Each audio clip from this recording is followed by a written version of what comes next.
Hello, my name is ColmAhern and this is the Wednesday stream on my YouTube channel, which doesn't have a custom URL.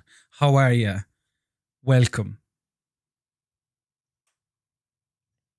I hope that you are well and that you are excited for more AEW fantasy booking via TEW 2016. Now, that's a lot of letters for somebody who is just jumping in at part 3. But, you know, part 1 and 2 are archived for your viewing pleasure on this very YouTube channel. But I'll bring you up to speed in case you're unaware. TEW 2016 is essentially the wrestling version of Football Manager. Some would argue maybe a little bit more in depth. Some would also argue, as some people have in the comment section of one of the previous videos, that I am stumbling through this game. All of that is correct, but you know, we're trying, and that's. I think my mother once said to me, that's all we can ask of you. So then I feel like that's good enough as well for this live stream. So let's dive in whilst I explain where we are at this stage with our version of All Elite Wrestling. So as you can see here, WWE have called up Terry Taylor to the main WWE roster as a road agent. That's irrelevant to us. We don't care about any of this stuff. Well, we might care a little bit. What's that?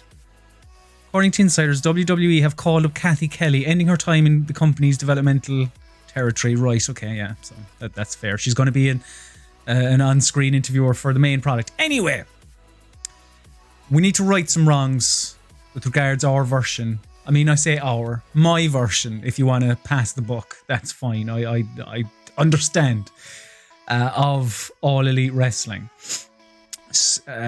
Because, yeah, the TNT, they're not happy. They're not happy one bit. So let's try and sort that out. So we're going to jump in to the office. We're going to take stock of where... it's AEW Dynamite tonight in this game and in reality. But reality doesn't matter. The rockin', the rockin' wrestling rager, the Chris Jericho cruise thing. We don't care about that. Apparently results are kind of going around the internet. But look, no spoilers if in the chat for anyone, me included, because I'm just trying to stay away from that.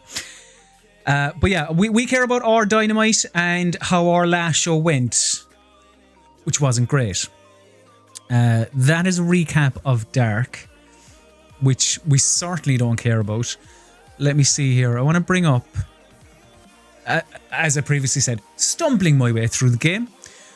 I want to bring up the last episode of Dynamite. And I can do that by clicking on show history. That was close. And yeah, so we're going to go to Dynamite here and have a look at some of the grades that we saw were given to the segments of the show. The most popular one, Jesus Christ. Oh yeah, the most popular one was when we gave Kenny Omega a mic and said, Kenny, go out there, say whatever you want. And he absolutely killed it. So we clearly need more of that. People didn't go for the oddball tag team of Joey Janela and Sonny Kiss, which is an awful shame. They also weren't fans. Jesus, they really didn't go for it. What else weren't they fans of? Oh yeah. Yeah, the people... You know, if you've been following this series, you'll know that the plan is to strap a rocket to Orange Cassidy and, you know, shoot him to the moon. But people aren't taking to it. Which is a shame. But that's not going to stop me. In kind of Vince McMahon-esque fashion, I'll be like, people clearly don't know what they want. Because Orange Cassidy is money. So that didn't do great either. Pentagon Luchasaurus, fine. Basically not fantastic, apart from that Kenny Omega promo. And on Dark was a shit show. Apart from the MJF and Adam Page match. But if you remember, we got some bad news at the end of that match. Very, very bad news indeed. And the news, I can bring it up here if I go into medical. MJF out for 26 days with a bladder contusion. Now, do you know what a bladder contusion is? Exactly. You don't, and that's fine, because that's a normal reaction if somebody asks you that question. I don't know what it is either, but it's a word that's been thrown around in wrestling for many, many years. Bruising, fractured, he's a fractured bladder. Whatever it is, he's not able to wrestle for 26 days. But we can use MJF in interview segments, which is where he shines anyway. So I suppose of all the people that could have suffered some form of injury, MJF is maybe, you know, it's not horrendous for his character, you know. So we've Dynamite tonight. We're going to blow him away with an incredible show. However, again, like I did last week, I've done a bit of homework in trying to figure out how to play this game. And apparently, I should be taking more stock in this one, Creative Meeting.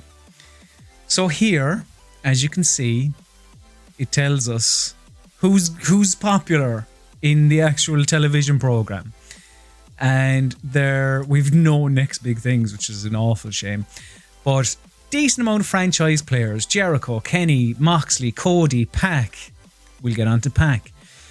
Hot prospects, however. Kip Sabian is one that I don't think I've used all that much. Nyla Rose I have been using Private Party, but they're just nothing is happening. Penelope Ford. Yeah, Nyla Rose and Penelope Ford I have been, and Ortiz I have been as well. Talk the talk. Like, Jim Ross is the fourth best talker in the company. It's not realistic. Anyway. Apparently I should be using Christopher Daniels way more. He is... look, the Fallen Angel Christopher Daniels is a marvellous professional wrestler. Well, he was a marvellous professional wrestler, but as is always the case, time catches up to all of us. And it is in reality for Christopher Daniels, but not in this game, which is why, in the time decline thing, it says Scorpio Sky. He's like 10 years younger than him. So that's a strange one. Anyway, so we need to, basically, the Elite, MJF, Orange Cassidy is hot. Look, Orange Cassidy is currently working as a mid-carder. He is babyface at the moment. He has decent momentum. So the people are coming around to my way of booking. So, with that in mind, I will have one little look at the storylines which are here. Maybe some of these I might have to fiddle about with, but because I have like Young Bucks, and so these are my descriptions. Good wrestling, I guess. Young Bucks and Proud and Powerful. Yeah, the Bunny and Hikaru Shida. Maybe that's a fantastic one, really. Statlander and Sadie Gibbs. F+. Shitting hell. SU and Private Party D-. I'm gonna keep pushing it. Yeah, Riho, Penelope Ford, and Nyla Rose. Have I not done? I have to. Well, I'll certainly be doing a match involving them then. There's many, Moxley and Darby Allin.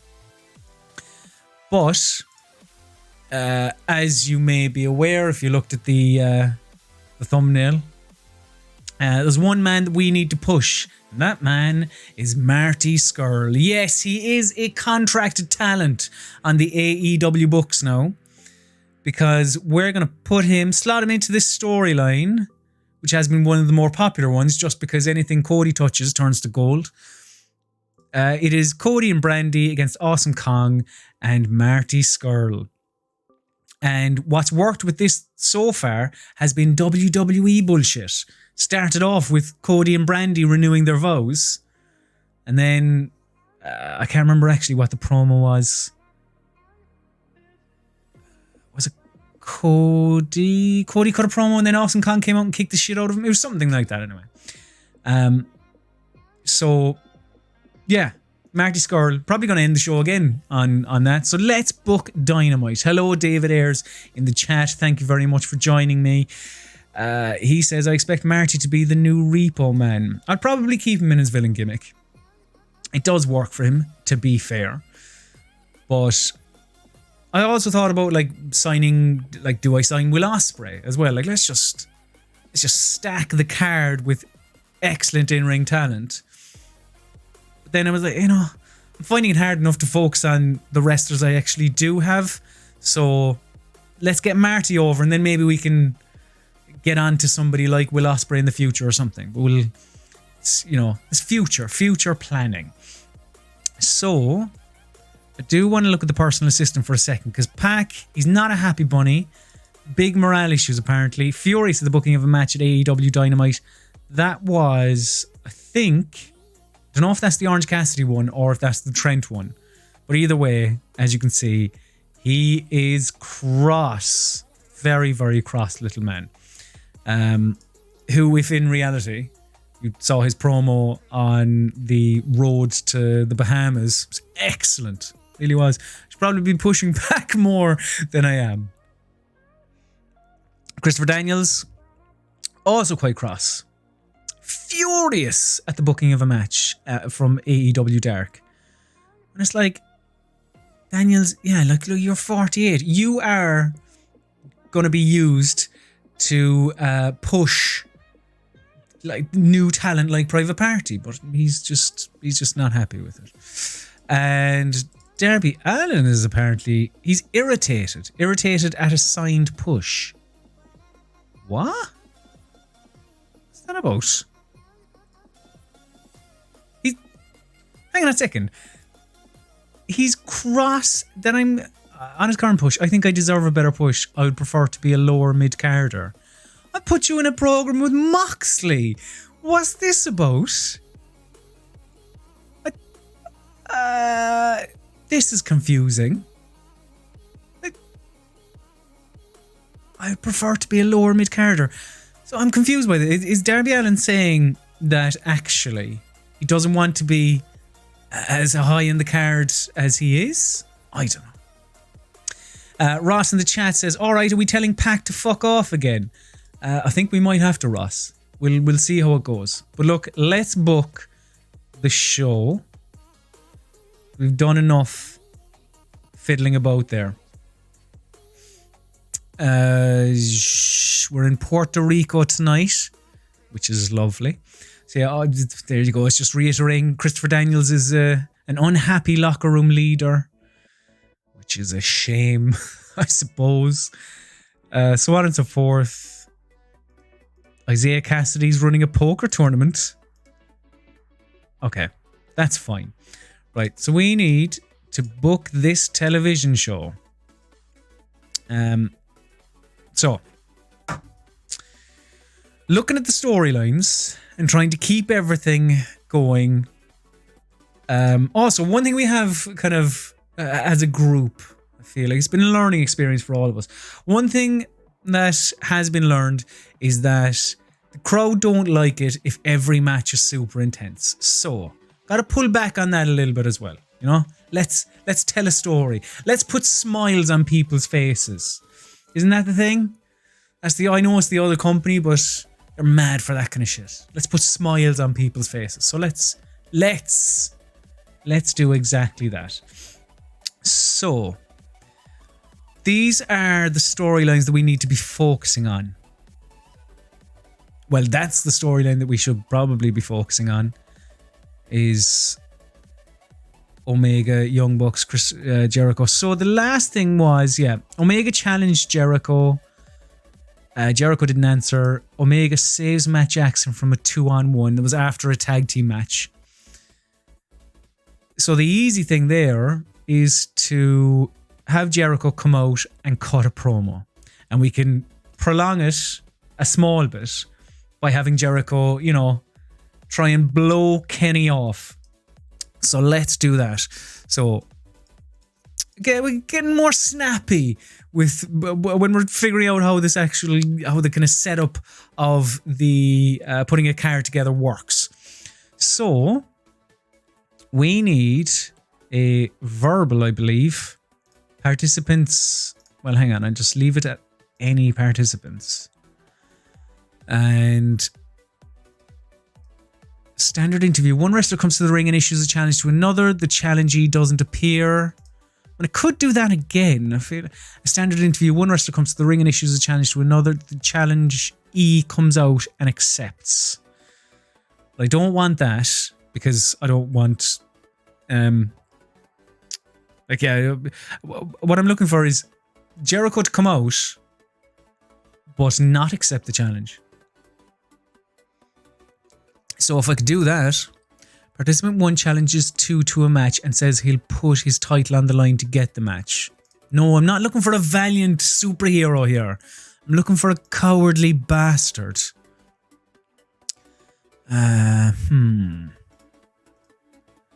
Good match request. A worker appeals to a person in power. No, not looking for that. Person in power. Don't want. No, there is no authority figure in this AEW. Ross in the chat says, any picks for the Rumble this weekend? A very hard one to call, Ross. Maybe more so than some previous years. On both the men's... Well, no, I'll rephrase that. I think it's probably only hard on the men's side. On the women's side, Shayna Baszler makes sense. You know, going back to... There's plenty of footage there from the Survivor Series with her and Becky Lynch. She would make for a good baddie, a good foil to Rebecca. In terms of the men's, I don't know, just Drew McIntyre or something like that. With his counting down to his Claymore thing. Or just Brock Lesnar. Just have Brock Lesnar win it, you know. Title request. Let's have a look more. They work appeals. So they're all the people in power. David in the chat says Roman's winning. Are they going to do Roman and Brock again? I don't know, David.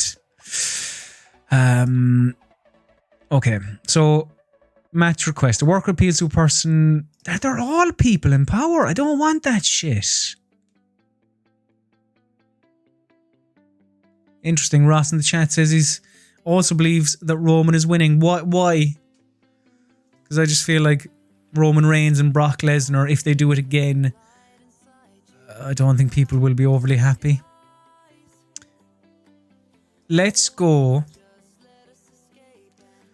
Dave in the chat says Roman Fiend. Yeah. Yeah, actually. Yeah, SmackDown. Okay.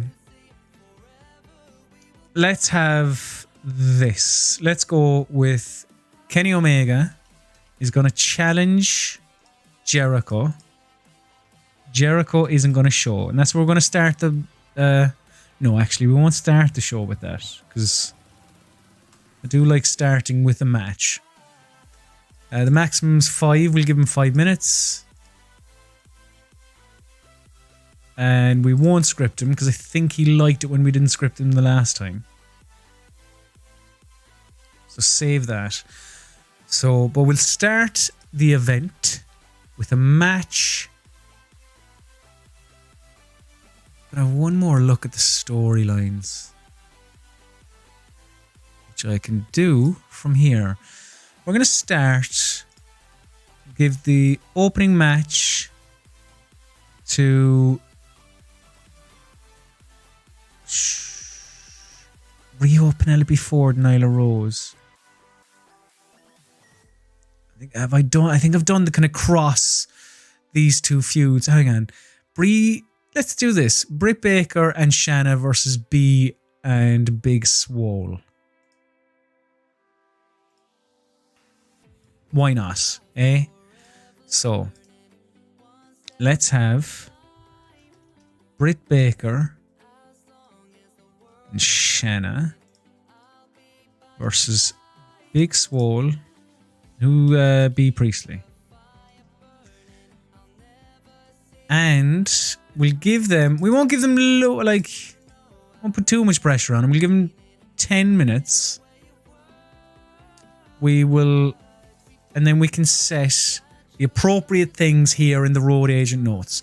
So we're going to have them work the crowd, get the fans involved to work the workers, concentrate more on audience interaction and match quality.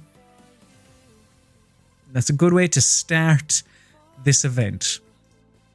In terms of Victor, I'll have a look at that again because I need a little bit of a refresher on who's strong in this feud thus far. We'll have them storytelling. Could do that. Yeah. Oh shit. No. Can't do both. So okay. Work the crowd makes more sense. I think we will have them script the match because I believe I've had a number of these workers in an open match or whatever, a call in the ring, and it wasn't good. I'm going to have a pinfall finish. No, we're not. What we're going to have is a flash pinfall finish.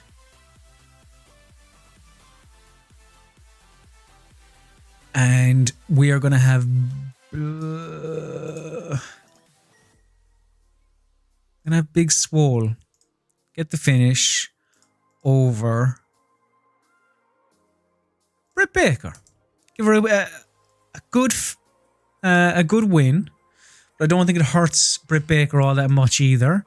And everyone should love the match.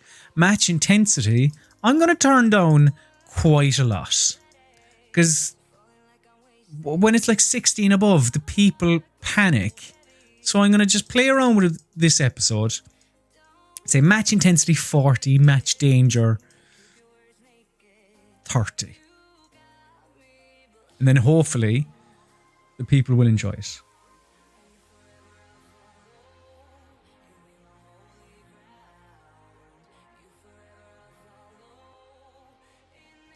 Okay, so that's the opening match. David in the chat says, with regards to the Royal Rumble this weekend, I'd love it if Lesnar won. It would be interesting. It would! Because what does Lesnar do? Does he challenge Bray Wyatt? Does he just say, cool, I'll be doing some game changer dates over WrestleMania weekend and that's it? The possibilities, Dave. So, start off with that. No. Hang on. We're going to have an angle. Can I do a mystery? Because I'd like a sort of a reveal of Marty Scurll on the show, which would be good. Let me do hype. And I want to start the show by hype. I like these little... Feels kind of real to... start with like these hype videos, and it is very AEW. They're very good at like starting the show and going, here's what you're about to watch over the next 2 hours. So if I could do that, I'd be quite happy. Match announcement. A graphic is show. So yeah, that's hyping. So that's a match.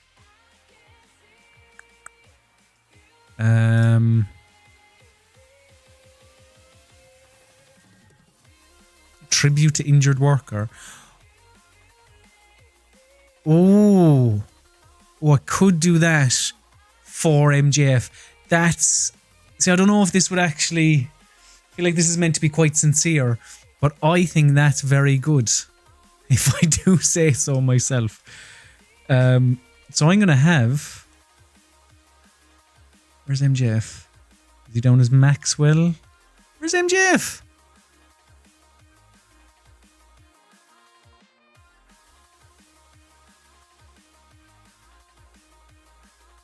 Am I going mad? Where? Marcus Stunt, Mark Quinn, Marty Scurll, Matt Jackson, Melanie Cruz, Michael Nakazawa, and that's it. Where is MJF? Oh, that would have been great. Fine. I won't do that then. Yes, I am sure. Right, well, instead, I have to do this anyway. I need to hype up an interview hype. One of the standards, one wrestler does an interview where he hypes up his upcoming battle. No, I'm looking for an announcement.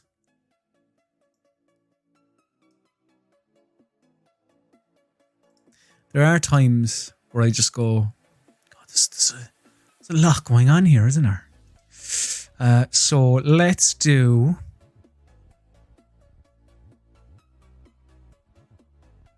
Ross in the chat says, not fit enough to do angles, I think. He's fit enough to just have a... I thought he was. I thought he just wasn't fit enough to wrestle a match. I don't know. Anyway, let's have a look at this hype thing. And so there's all match announcements, promo. Wrestler gives a generic backstage promo. Wrestler gives a backstage promo hyping up an upcoming singles match. Let's select that. And because Christopher Daniels is apparently so good on the mic, and he is good, you know, but like, calm game. I'm going to have Christopher Daniels hype up. It's going to be a quick little backstage promo where he's going to be hyping up his match versus Mark Quinn. Oh, I can check here. So who did he lose to? Mark Quinn defeated Christopher Daniels, yeah. So I'm going to have them...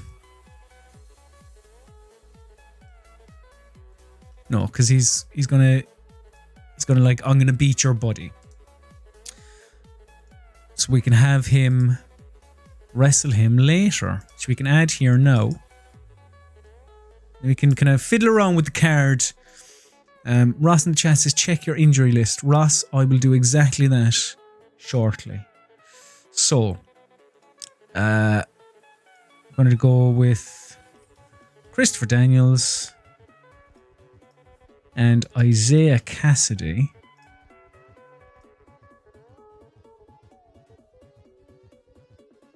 Mark in the chat says, remember when you were going to push Orange Cassidy to the moon? It's still gonna happen, Mark. Alright? Orange Cassidy, don't worry. We're giving Orange Cassidy 20 minutes with an open mic tonight to say whatever he wants. But yeah, no, that's still happening. We just need to be mindful of new recruits, like Marty Scurll. So, let's give Christopher Daniels and Isaiah Cassidy 10 minutes. And I feel like, again, as I said earlier, the crowd didn't like it when I upped the intensity or danger of certain matches.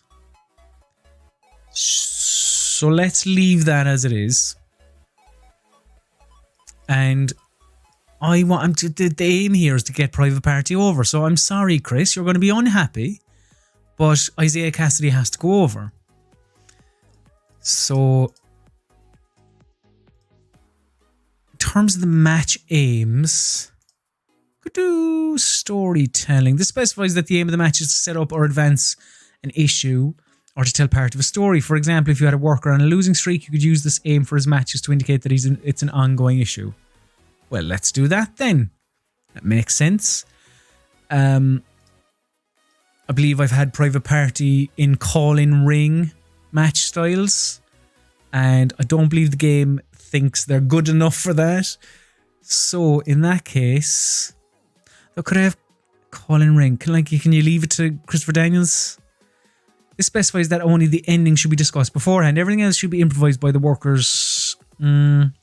Let's script it then instead. And let's have a decisive pinfall victory.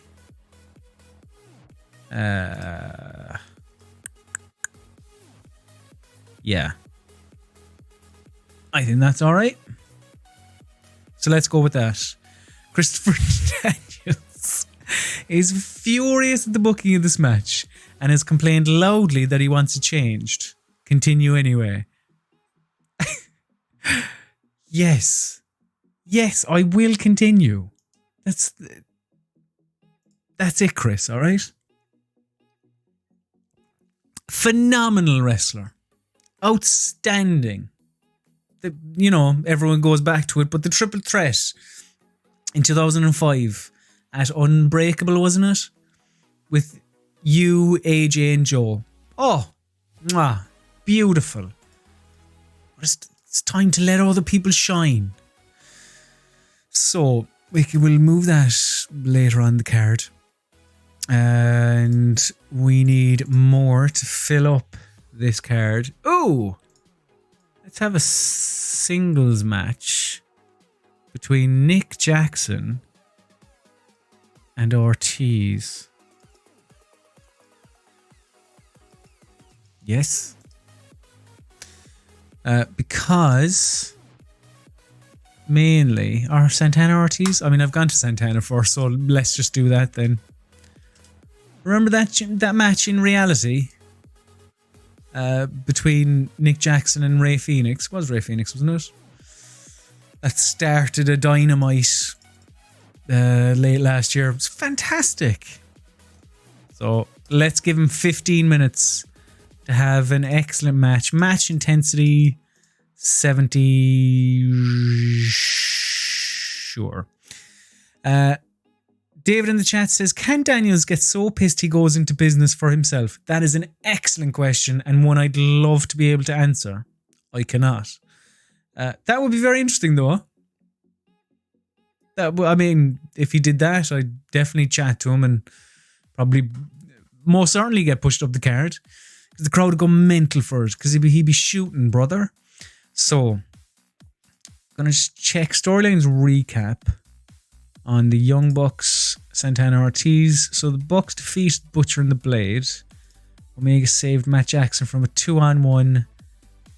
The Young Bucks defeated Sammy Guevara. Actually, yeah, do you know what? It makes the most sense to have Santana win via... Hold on, what is actually the description of Tainted Win? This specifies that although the loser gets beaten, he has an excuse for the loss as his opponent cheated to win. Bloody blah. Using this note slightly lessens the loser's popularity loss, but also slightly lessens the winner's gains too. Yes, I will say that. Let's say it was a flash pinfall. No. Hang on, actually. Will I have a DQ finish? Wins and losses, though. Because technically the Young Bucks would still win. No, I'll leave it as is. And I will have... There can be interference as well. Interference on Nick Jackson by Ortiz. That's fine. Oh, I need to change the match type. Or the match aims, I should say. Steal the show? High spots. Yeah. Okay. I think that's fine. Yeah.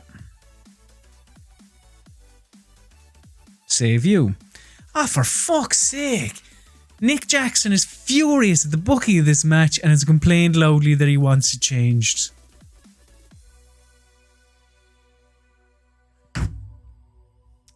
What does a booker have to do around here to get a little bit of respect? Alright? I feel like the road dog Jesse James or something and just going, look, we're trying to tell stories here. We're trying to put smiles on people's faces. Let me put smiles on people's faces. Why is that a problem? Why is that a problem? Okay. Yes, Nick, I'm sorry, but you are going to be losing. You are going to be losing. I don't know why that's a massive issue against Santana and Ortiz, but apparently it is. So, fair enough. Right, so that is 49 minutes. God, I'm giving him 17 minutes. Yeah, no, I think they'll put on a good match. David in the chat says, a lot of egos in AEW. Apparently, David. Apparently so. All the EVPs, not happy. So... Ross says, fire them all. Maybe, look, we'll see where this goes, Ross, but I may be forced to. We'll cross that bridge when we come to it. So, now what am I doing? So I have Omega challenging Jericho. Jericho doesn't come out. So I'm going to have that actually to start.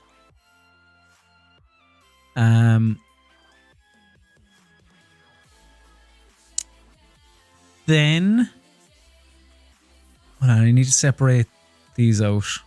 Yeah, no, have that to start. Then Britt Baker and Shanna against Big Swole and B Priestley.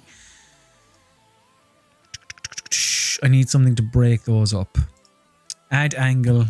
Here we're going to have hype up the interview, which I was trying to find earlier and I couldn't. And I'm not entirely sure why.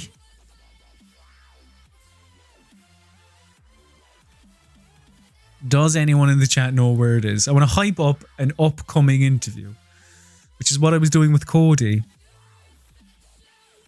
Match announcement, no.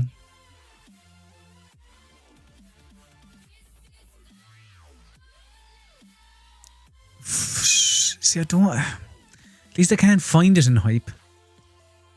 1v1 video. What's this? One of the standards of wrestling interviews. A manager does an interview in which he hypes up his client's upcoming battle with another worker. So... I could do Brandy. I think I have officially abolished the Nightmare Collective. I think they are done. But... all right, let's have a match announcement, and let's say that we're gonna have an absolute. This is Brandy Rhodes and Awesome Kong, but don't worry, they're only gonna go like 2 minutes. Disqualification. Out comes Marty Scurll, and the crowd goes apeshit. So we're gonna have that. Push that down to there. And I think I need more matches. I need more everything. Let's have a tag team match. Not involving The Undertaker, but instead, let's have... Right, so let me see here. So I have Janela and Kiss versus the Dark Order. So Janela and Kiss were beaten down by the Dark Order last week. So let's have the Dark Order, which is here. We could have them against the Hybrid 2, because who cares? Very kind of quick enough match. Segment length 6 minutes. Dark Order can beat them. So let's have match aims. Because I haven't really done much in terms of like spots. Once in a lifetime. We never thought we'd see it. Where's, I suppose, domination? No, that's for individual focus. Types of, I suppose I could just make it a decisive win. But I want... let's have Evil Uno go over. It doesn't really matter who he loses to, but maybe Angelico. And... yeah, just a pinfall. Just a really bastard finish A Rage DQ finish. Okay. Yeah. Oh, injury stoppage. This specifies that the match should end via stoppage when a worker gets so badly beaten up to the referee. That's great. That's a wonderful gimmick. I want to run with that for the Dark Order. So properly destroy them, which is fine. Then, yeah, and I'll have the oddball tank team. Give me a name for Joey Janela and Sonny Kiss. Post-match attack 2-on-2. A tag team who have just won are celebrating when another two workers run in and attack them. David in the chat says, form a new stable called League of Nations. Who was that again? It was Rusev, Sheamus, Stu Bennett or Wade Barrett or Bad News Barrett, whatever you want to call him, and Drew McIntyre. That was it, wasn't it? Was that an official? Was that not just something that they called themselves? Like, was that their official name? Anyway, let's go with this. We'll have. It seems a bit heelish, but you know they can be just getting their own back on these two son of a bitches. So Evil Uno and Stu Grayson against and Sonny Kiss and Joey Janela are going to come out and kick the living shit out of them for 4 minutes. So that's good. David says Del Rio, not McIntyre. That's right, McIntyre would have been Galloway, I suppose, at the time. Ross in the chat says, could you sign Wade Barrett? I mean, I could. Should I sign Wade Barrett? Is that something you would like? Do you want to see me push Wade Barrett to the moon, or do you want to see him behind the commentary desk, as he is now with NWA and doing very well, in fairness? He's certainly he's an improvement on what they had before. So that's that.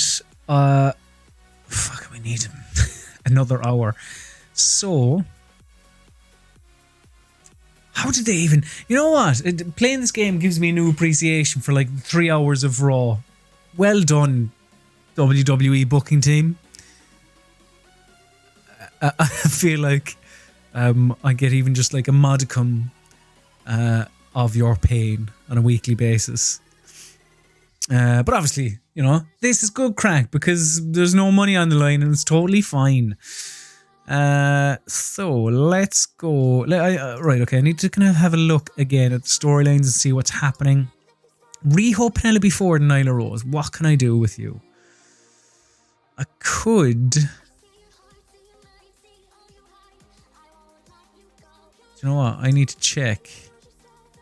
Who's knackered? It's Bea Priestley and Riho. Right, will I have Bea Priestley in a match? She is not going to be overly happy with that.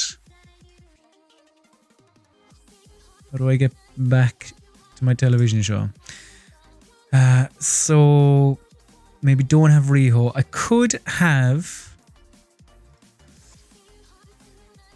Let's have Penelope Ford and Nyla Rose one-on-one. Give them a short match. Nyla Rose. Penelope Ford. Now both of these, this should do alright because both of these are in my Hot Prospects or whatever it's called. A section of my office.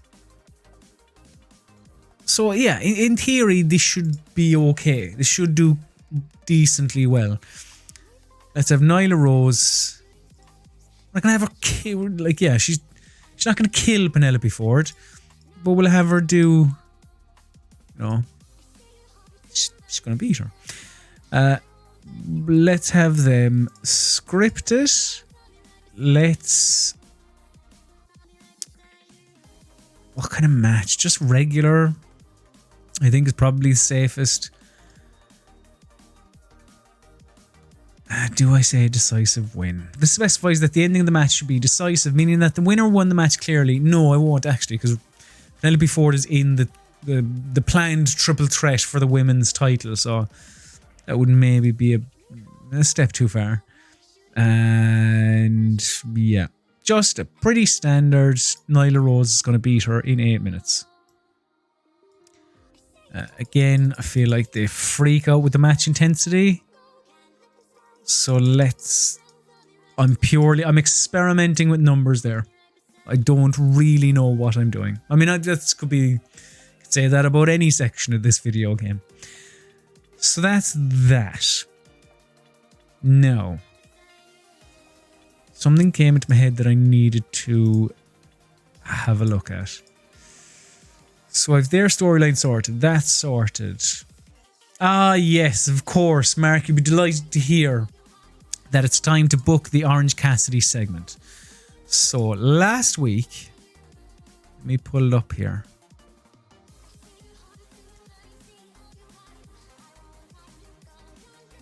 I don't know what order. Oh, this is from start to finish here. So Cassidy, promo about Pac. Cassidy saves Trent from Pac. Pac defeated Trent. So this time, I mean, I could do the same again, but Chuck Taylor this time. Let me see.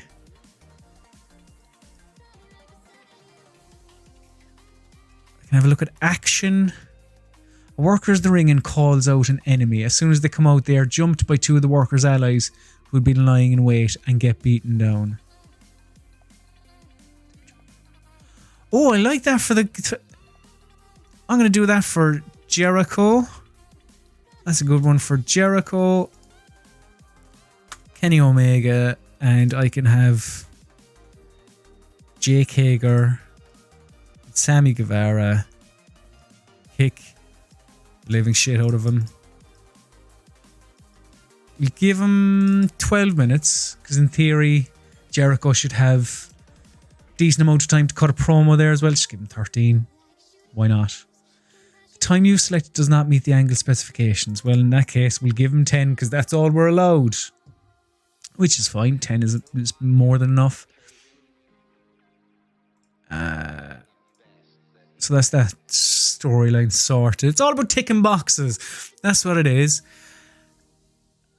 I have that done, do I? Or was I looking Dark Order versus Hybrid 2? They attack them, yeah. Just trying to be a bit more conservative in how I put together shows, because the crowd don't like it, and TNT certainly don't like it. So in that case, let's have... Oh yeah, Jurassic Express and Lucha Brothers. So Pentagon defeated Luchasaurus. Let's just have a one-on-one between Jungle Boy and Phoenix. Jungle Boy can get the surprise victory. Although I have a feeling Rey Fenix will... She's just not going to be happy. Ben says, can't book on a boat as a venue yet, can we? Sadly not. Don't think that was planned for in this mod, which is a crying shame.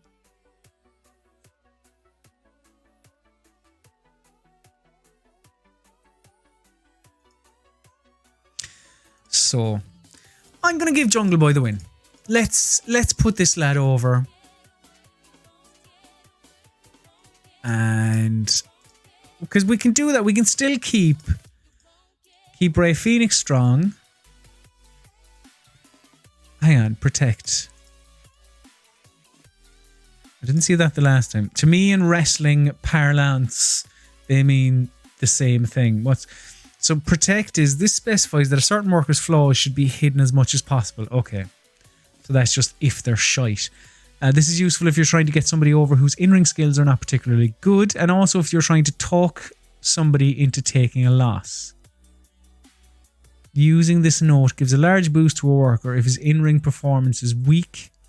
Gives a minor boost to his overall performance, severely limits his potential popularity gains and losses, and reduces the effect of stamina issues. So that's that. And then keep strong. This specifies that a certain worker should be made to look particularly good, though they are not winning the match. Yeah, I'd have Rey Fenix look strong. Protect Jungle Boy. I want to see. Should probably see like how. But again, like Jungle Boy's young, so I feel like this game has gone. No, Jungle Boy is. He shouldn't be on television in 2020. Let's script it again. And is this how many flash pinfall finishes have I done? Because I'm doing another one. I think that is cool. Let's go with that. Rey Fenix hasn't panicked yet, although I think he'll do it when I press save. Let's have a look at Jungle Boy. In-ring and performance strong. Physical ability strong.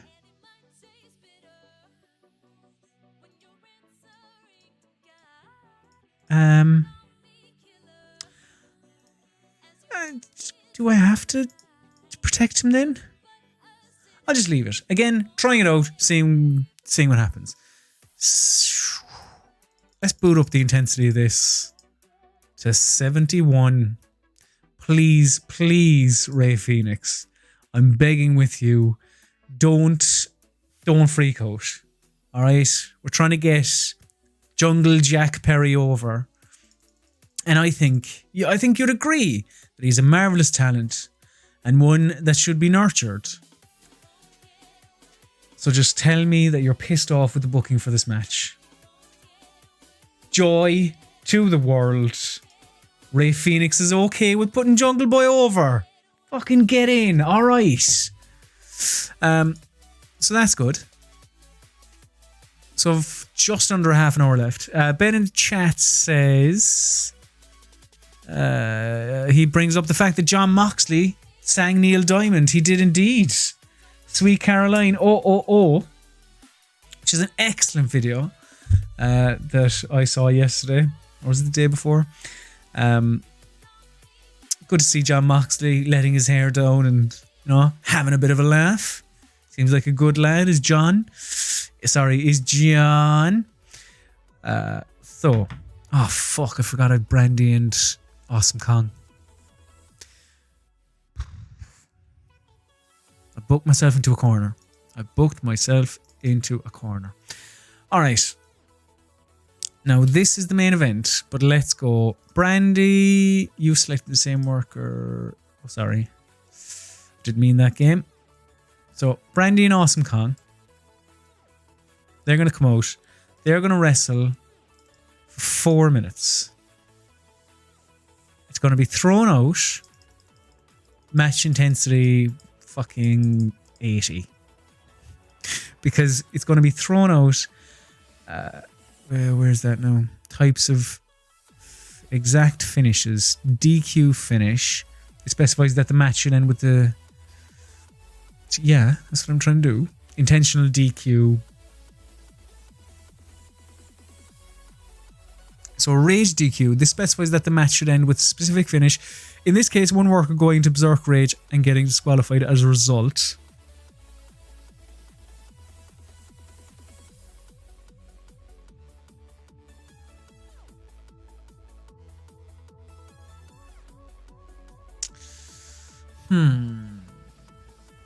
Oh, injury stoppage finish.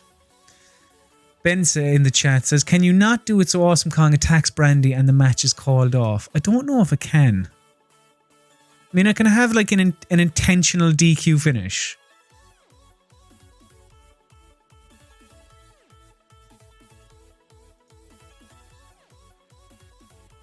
But it doesn't say by who.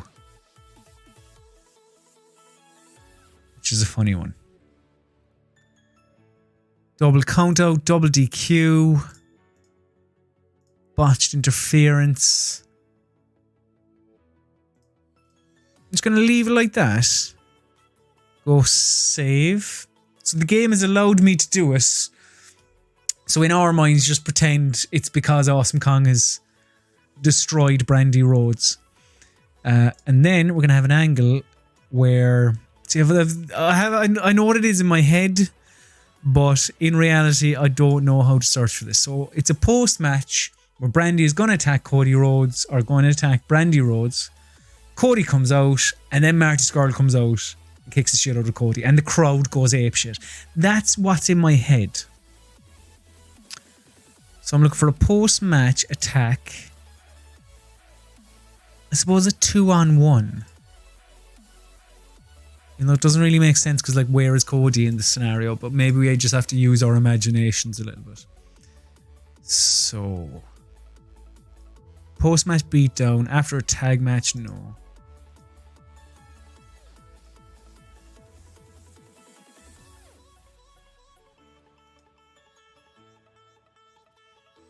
Ben says, big... Oh, what have I become now that I'm a slave? Everyone I've ever learned has... I've pushed them all away, that's it. I am not afraid of the Judas in my mind. Ben in the chat says, bit crappy to the live crowd to have the advertised main event and end like that. But yeah, probably a bit WWE. Listen, Ben, right? They thought they were going to be getting Brandy Rhodes against Awesome Kong, and what they're getting is Marty, the villain Scurll. I think they'll be alright. I think they'll be happy enough. So, I don't know. Okay, let's try and find what I'm looking for.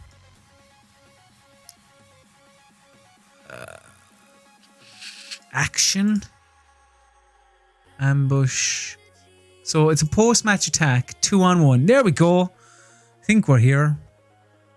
And just pretend Brandy's so fucked up she's after rolling out of the ring.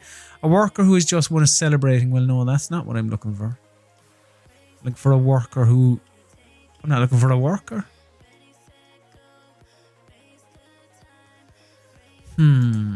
This is tricky. After a singles match, the loser jumps the winner and beats him down. After a singles match, the winner beats the thing. This is a funny one. Head shaving. Ooh. After a singles match, the winner takes a razor and shaves the loser bald. That would be quite... Well, that's Nightmare Collective stuff, really. Pull apart brawl. An argument breaks out between participant 1 and 2 before long it has descended into a wild, chaotic brawl between 5 workers, which has to be pulled apart by a number of officials and other wrestlers before they kill each other. Just... Save. No, I'm not looking for save. Standard attack and save. Well, hang on. A worker's in the ring giving an interview. Workers in the ring giving an interview.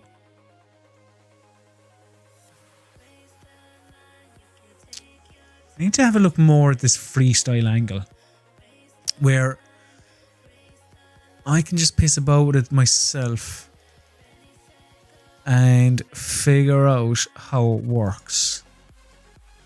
I could... Sure, I could do something with that. But not right now when I don't know how to do it. So instead...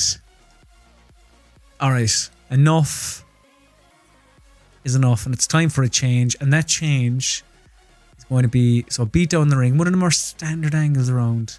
I suppose in theory Brandy would have won. Do you know what I mean? Because in my head at least, Awesome Kong is just kind of disregarded the match and has decided to destroy her. So a worker who's just won is celebrating when another worker runs in and attacks him. But I don't want to have fucking Marty Scurll attack Brandy.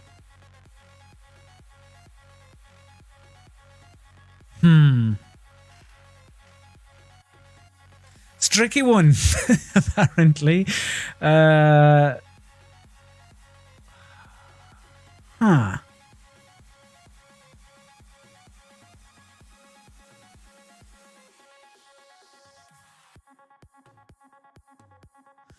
Do you know what? I'll do this.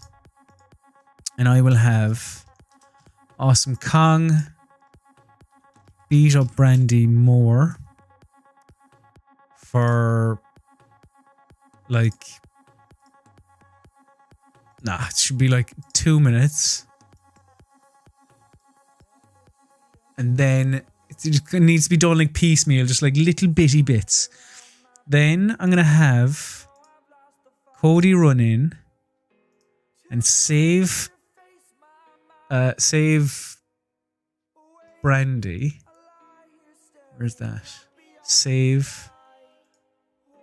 A worker runs out and saves another from a beatdown. No, that actually makes more sense. So I'm going to have Cody. But then I'm just going to have Marty Scurll come out and just kill him. So Cody's going to come out. Make sure that Brandy is saved. Awesome Kong is told to piss off. But then, as we're going off the air, Jesus Christ, it's Marty Scurll. So I think this should be easy enough to do. I don't know how the whole like splitting it up. So maybe that's not how you're supposed to play.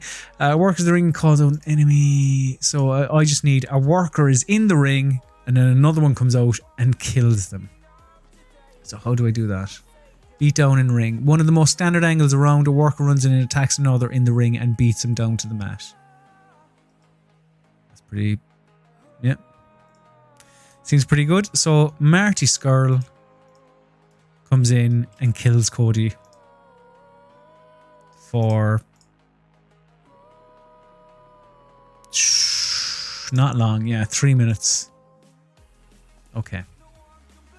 And I have 6 minutes for Orange Cassidy content, which is good. So let's just for this week, let's just have a hype video. And then, you know, the OC, he understands that it's a big week. We got to get Marty over, so I'm sure he'll be okay with, you know, taking a little bit of a backseat this week. Albeit, like, you know, he's still getting hyped up. So, I like the little hype video. So, hype singles wrestler. A music video showing hyping up a single. Or no, I should just do one for the best friends. In fact, that makes more sense, doesn't it? So that we can get all of them over. Orange Cassidy, Tully Blanchard, Orange Cassidy, Trent, and Chuck Taylor.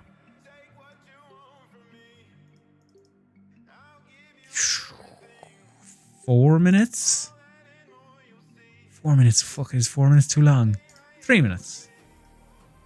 Trying to keep, treat it relatively seriously. So, oh, for fuck's sake, I need 3 more minutes. Well, let's just move that down. That can go.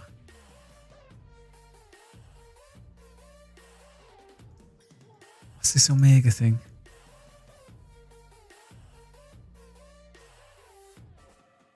A workers in the ring calls out an enemy. As soon as they come out, they are jumped by 2 of the workers' allies who had been lying in wait. Have I understood this properly? Yeah, I have. Yes. Yeah, because Kenny Omega is going to challenge Jericho. Jericho's nowhere to be found. Then he has to wait. And we're going to do it later on the show. We can even push it a little bit. No, we can't. Jungle Boy Ray Phoenix.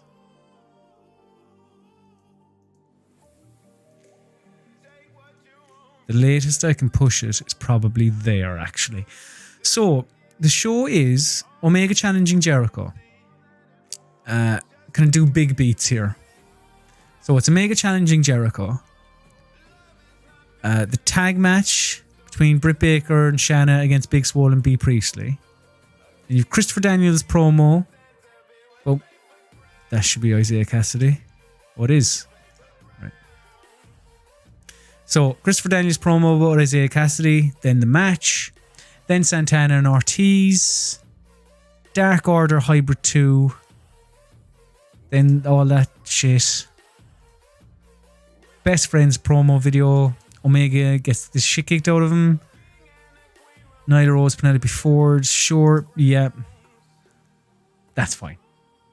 I think that's pretty good, but I do need 3 more minutes. So let's slap another minute onto this. Let's kind of like spread it around a little bit. Nyla Rose and Penelope Ford. They can do 9 minutes easy. And Jungle Boy and Rey Fenix, give them an extra minute as well.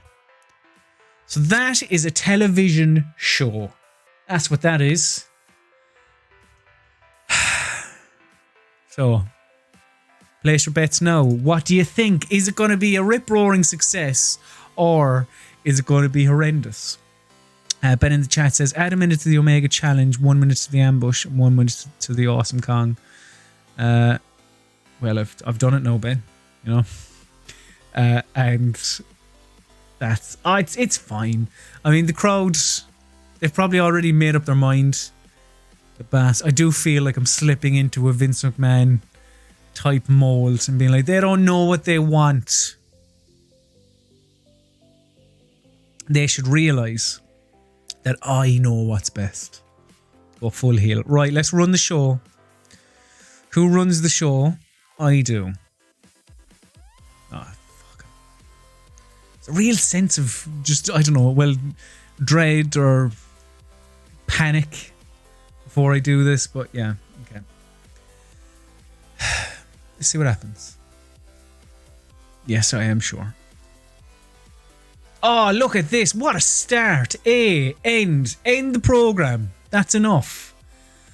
All right, Kenny Omega does an interview where he challenges Chris Jericho. He improvised well. The announcing quality lifted the segment. The announcing always lifts every segment in AEW. Brilliant. People are loving this. Dirt Sheet, Omega got a... just brilliant. Everyone's fantastic. Everyone loves this. Come on. Just give me even D. A D or higher. Oh, fuck. just the the coming up later tonight 1 minute little graphic on an E. Okay. Next segment. This angle indicates that the creation of a pre-booking may be appropriate. Are you sure you wish to continue? Yes, I am. Because, yeah, I've did it all. F+. Jesus. F+. I like F+ as well. Rather than just a straight up F. In an abysmal match. Jesus Christ. Big Swole and B. Priestley defeated Britt Baker and Shannon 10 minutes and 15. And B. Priestley defeated Britt Baker. Britt Baker and Shannon don't work well as a team. Their timing's all over the place. Alright, duly noted. The match was poorly placed. The crowd were already hot and didn't need working. Well, I didn't realise they were going to fucking be falling all over themselves for the Kenny Omega promo. Parts of the crowd were upset that there weren't more dangerous spots included in the match. God. Ben even pointed out in the chat a minute ago that like, oh, I bet you they'll say, oh, every match is too physical. Well, this crowd, it's not physical enough.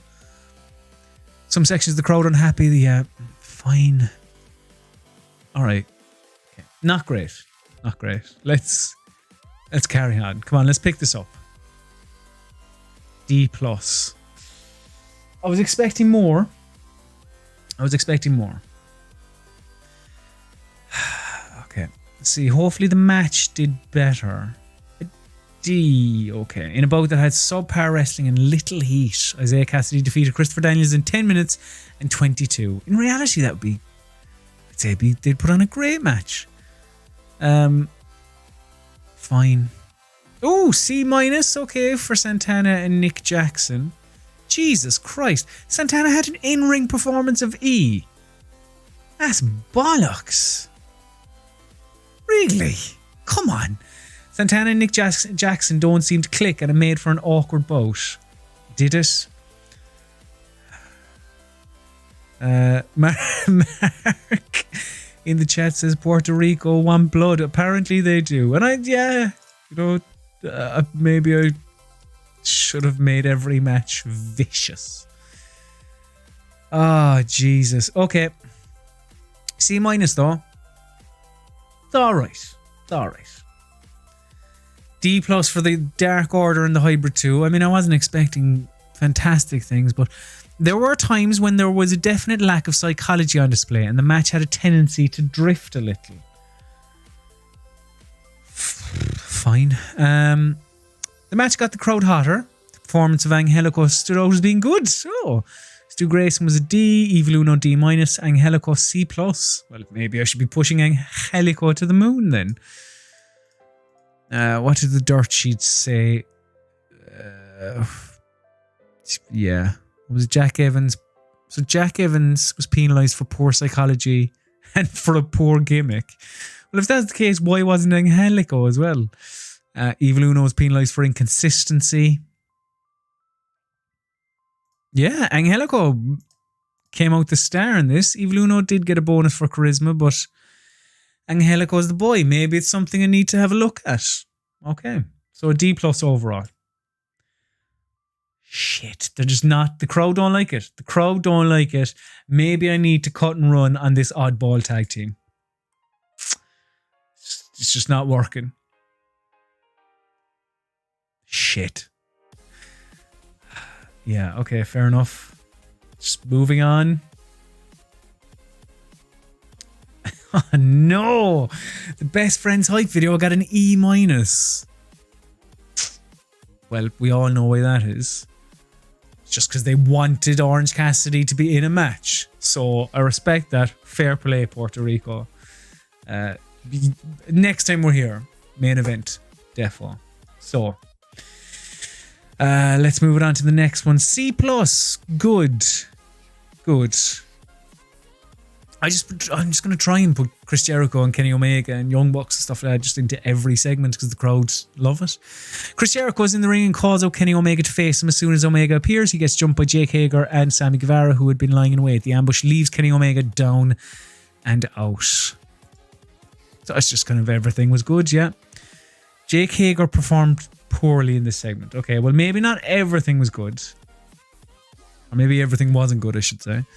Oh, Jesus. Sammy Guevara looks dreadful. Oh. All right. So essentially what you're telling me is that Jericho and Omega brought the segment up. The other two brought it down. Okay. Do you know what? Unless I'm missing something. And again, I mean, if I didn't say this, anyone in the chat who has played it, is there a way to build people up? And am I doing it wrong? Because it just seems like the people who are rated poorly in this game are rated poorly, and that's fucking it. And like, that's the end of it. We'll hear no more. Like, if you try and push Jake Hager and Sammy Guevara, you got another thing coming. So, I'd love to know if that's, am I doing something or is that just the game? Anyway, people are enjoying that storyline, so that's good. What's next? Nyla Rose and Penelope Ford got an E. Jesus. Penelope Ford was really off her game. The announcing quality lift was she... No, it was B. Priestley who was knackered. Her and Riho. Some of the crowd were upset that there weren't more dangerous spots included in the match. Just no pleasing people.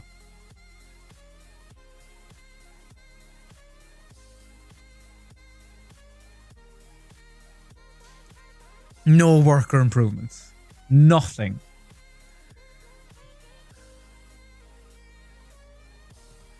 Okay, segment got a so oh Jesus. The only things that got bonuses that improved were like Earl Hebner, so the referee and the agent in Arn Anderson. Nyla Rose wasn't knocked, but Penelope Ford was. Okay.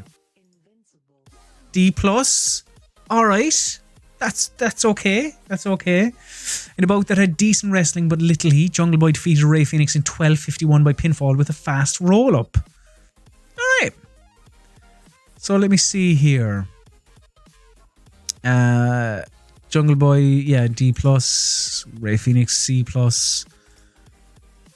The storyline has gained heat, which is good. Is there anything to note? Jungle Boy got a bonus for being protected, got a bonus for high morale. Rey Fenix got a bonus for star quality. Okay, not phenomenal. And I'm sure some people would consider D+, even, you know, well, it is barely a pass. Or just above that. But the way my television show has been going, I will certainly take a D+. I will, with both arms, I will welcome the D+ into my heart. Easy. And squeeze it for all it's worth. Soak into my skin. Okay, at least one of the workers in this segment has either a turn or gimmick change waiting to happen. Are you sure you wish to continue without addressing this? I can't remember what this is now, is the only thing. But whose gimmick was I gonna... I'm gonna say no. Aha. The following workers can be changed. So I can change Jungle Boy. Oh, right. So he is currently an old school face and his new gimmick is a fan favourite. I'm not sure what... I don't know what the difference is in that, but let us complete the gimmick change because I think this might have happened not on camera. But somebody had messaged me saying that Jungle Boy needs a gimmick change. So the only thing that because I was like, no, he doesn't at all. But the only thing that I could find that was very similar to old school face was fan favorite. Which to me just seems like the exact same thing. So complete gimmick change. Why not? Are you sure you wish to change the gimmick of Jungle Boy? As long as he's not changing his gimmick, like I want him to still be a boy of the jungle. So yes, Jungle Boy has now switched to a fan favorite gimmick. The gimmick has gotten an initial rating of above average. Well, isn't that good then? Fine. Sure. Next segment. D-. I'm astounded it got that high of a rating. This has been an alright television show. So, the announcing lifted the match. The intense physicality of the match was too much for some of the fans.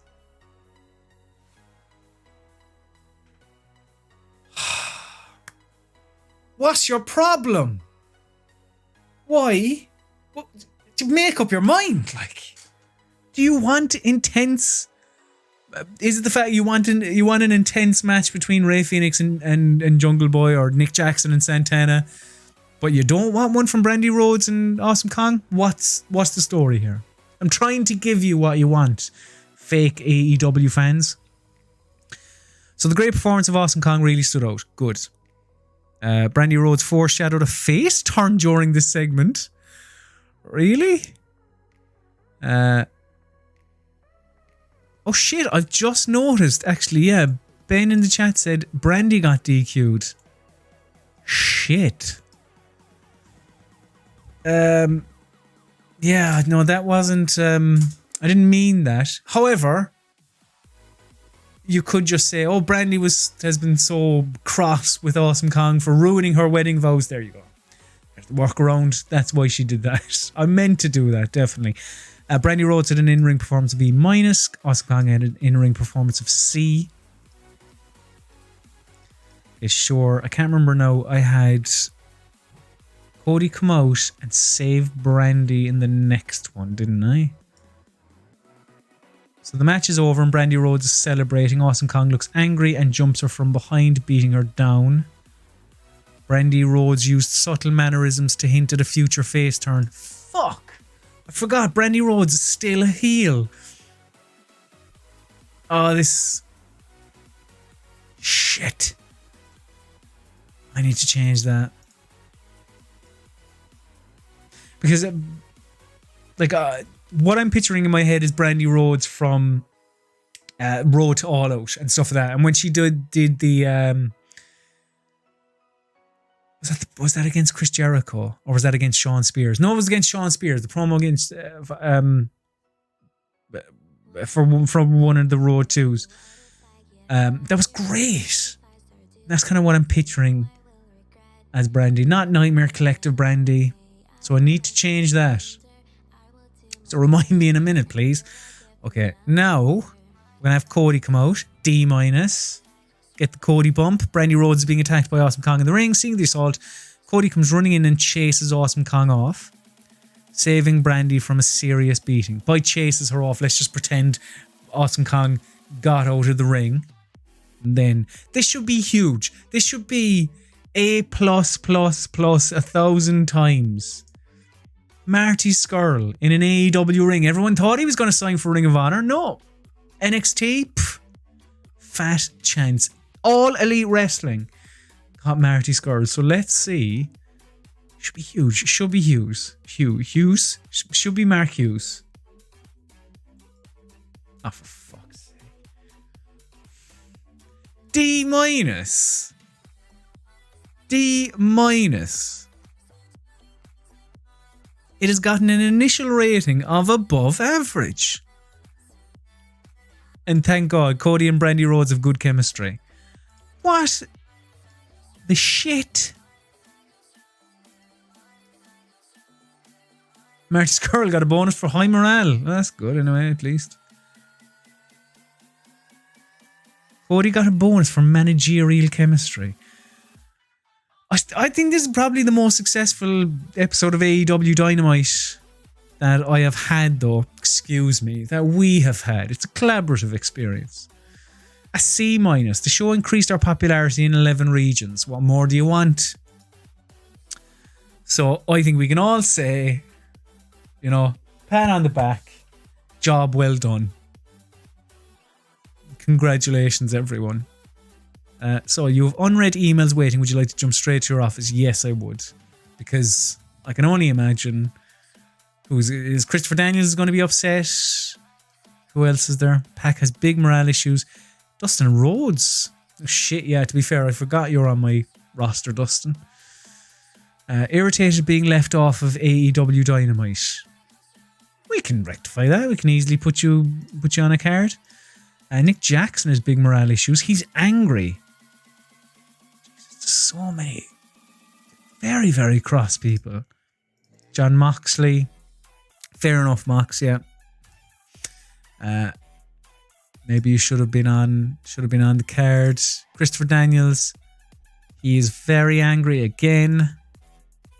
Darby Allin is irritated. I still don't understand. Again, if there's somebody in the chat who has played TEW 2016, and if you can tell me why Darby Allin is irritated at a signed push, that would be fantastic. Because I want to know if that means he's cross that I'm deciding to push him. Because that's ludicrous if that's the case.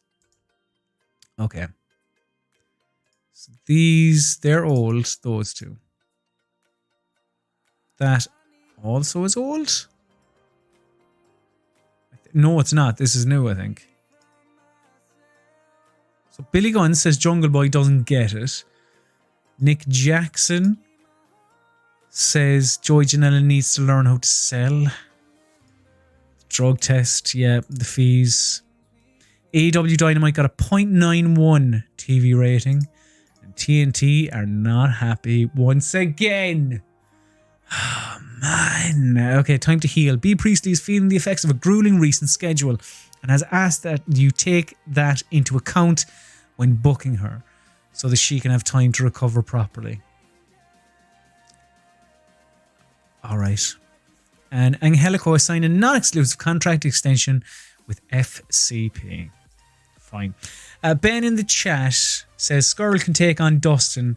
We hold off on the Cody confrontation for the pay-per-view. Ben, that is the kind of shit I'm looking for. Excellent. Everyone's happy then.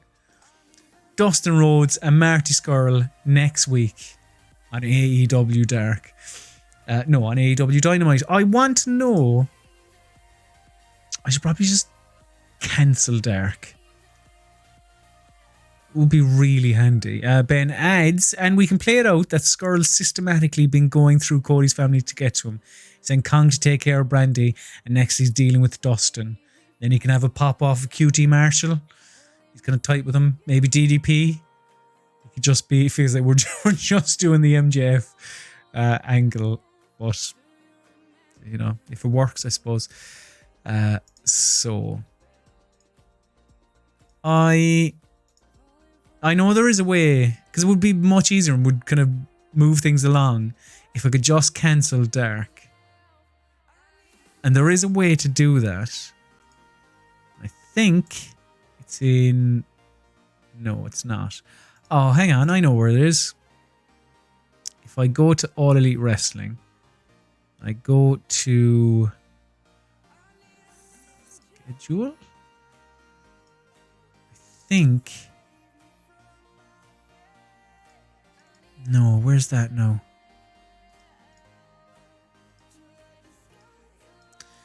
There is a way, because I was looking at it before and I nearly cancelled Dark just because I thought it would be easier for the purposes of this.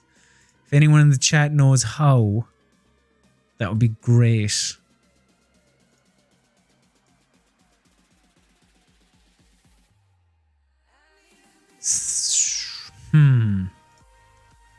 Yeah, okay, I can't remember.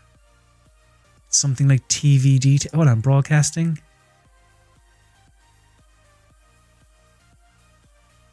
TV shows Dark. That's it, is it? TV controls.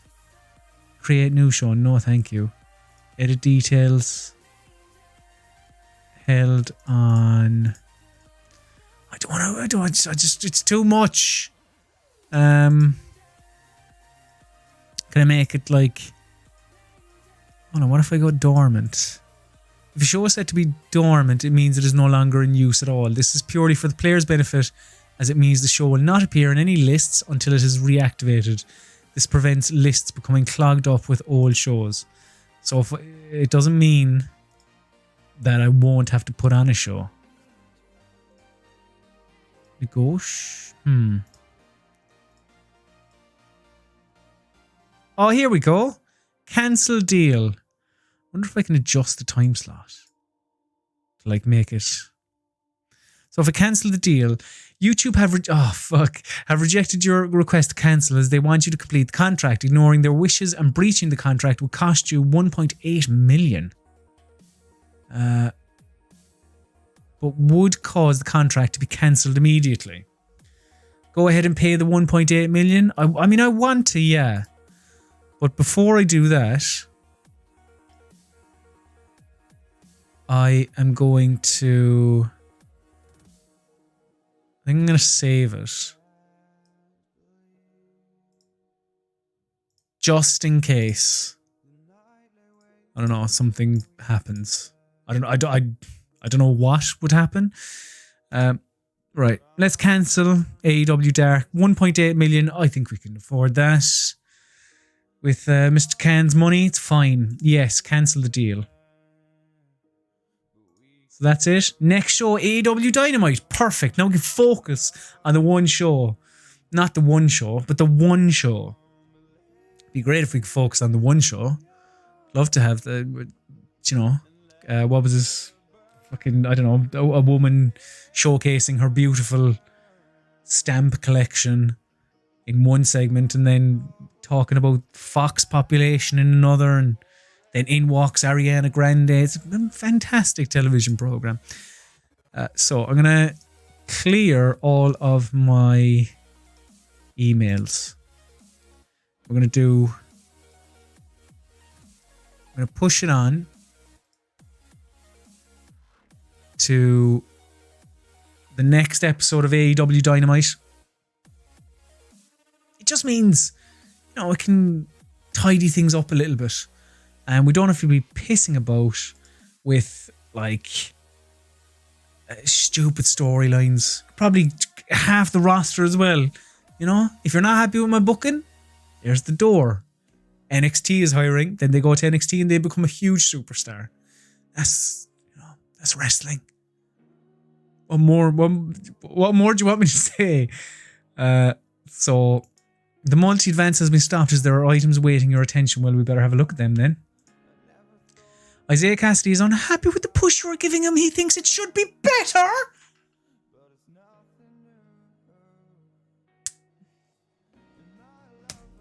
What? What is the story with the people in this fucking game? You beat Christopher Daniels there last week, pal. I'm grooming Private Party to become the next AEW Tag Team Champions. Jesus. Right. Fine. Fucking. Sorry, I apologize. Just astounded by that. Senna in the chat, hello Senna, says, maybe you have already done so, but have you checked your product setting? Doesn't sound like something I've done, Senna. So, how do I do that? What do I go to? Go to roster and press auto push. Roster is workers? No. Hang on. Roster's here. Go to roster and press auto push. Where's that? Please select the workers who you would like to exclude from this. They will retain their current push level. Oh, okay. So Senna in the chat says push does not mean booking. So hang on. Where's Isaiah Cassidy? Because in this, he is a opener. So does this mean, please select the workers who you would like to exclude from this? Who you'd like to exclude? Oh, fuck that. Exclude? Why isn't that just include?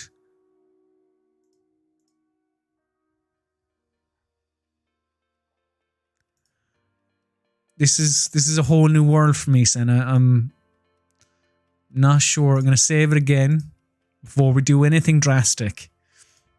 And go back to the roster. Go to auto push. So, can you auto push just one person? What if I go here? Doesn't appear. So, Senna in the chat says push is something like opener, mid-card, etc. They say to just auto push all. Senna, I'm putting my faith in you. I'm sure it will be repaid. Are you sure you wish to continue? Everybody not highlighted in the list above will be assigned their new push automatically. Yeah. Pushes have been automatically assigned to your roster. Okay. Not sure what that's done. But, well, I have an idea of what that's done, I suppose. But if I go to Isaiah Cassidy, so he was an opener, he's now a lower mid-carder. So, like, where's Darby Allin? They're a lower mid-carder. Irritated.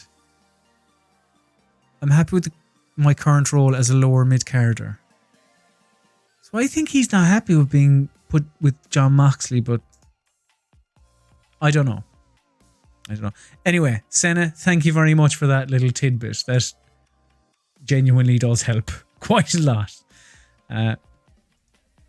So, fingers crossed that everyone will be all right now. Senna adds in the chat, it will fix morale for the next show. Good. This is what I need. I need, knowledge of the product. Somebody who has plenty of experience with Total Extreme Wrestling, who can lead me by the hand to the promised land of A+ wrestling programs. So, fingers crossed, eh? Now, let's see who has a problem now. They're all the same. Do I have emails? No. Is it just time for the...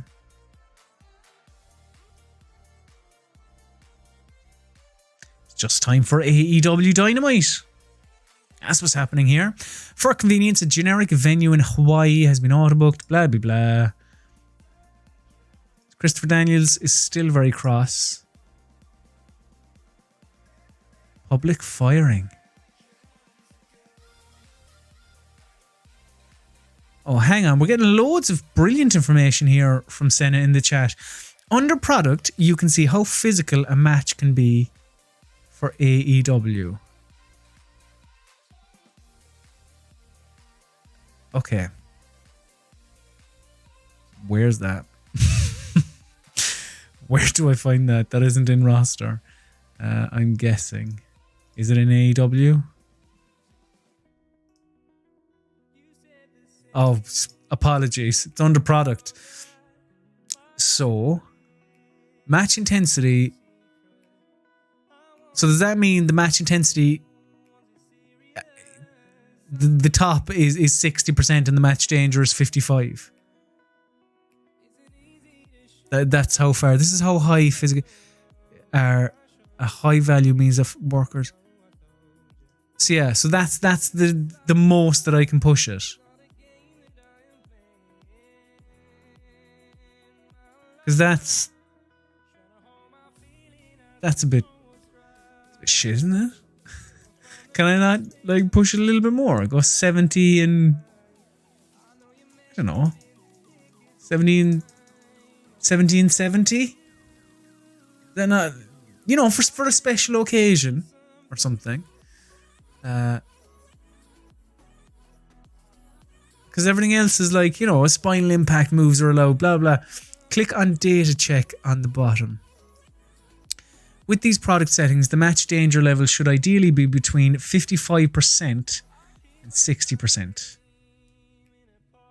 Match intensity 60. Okay.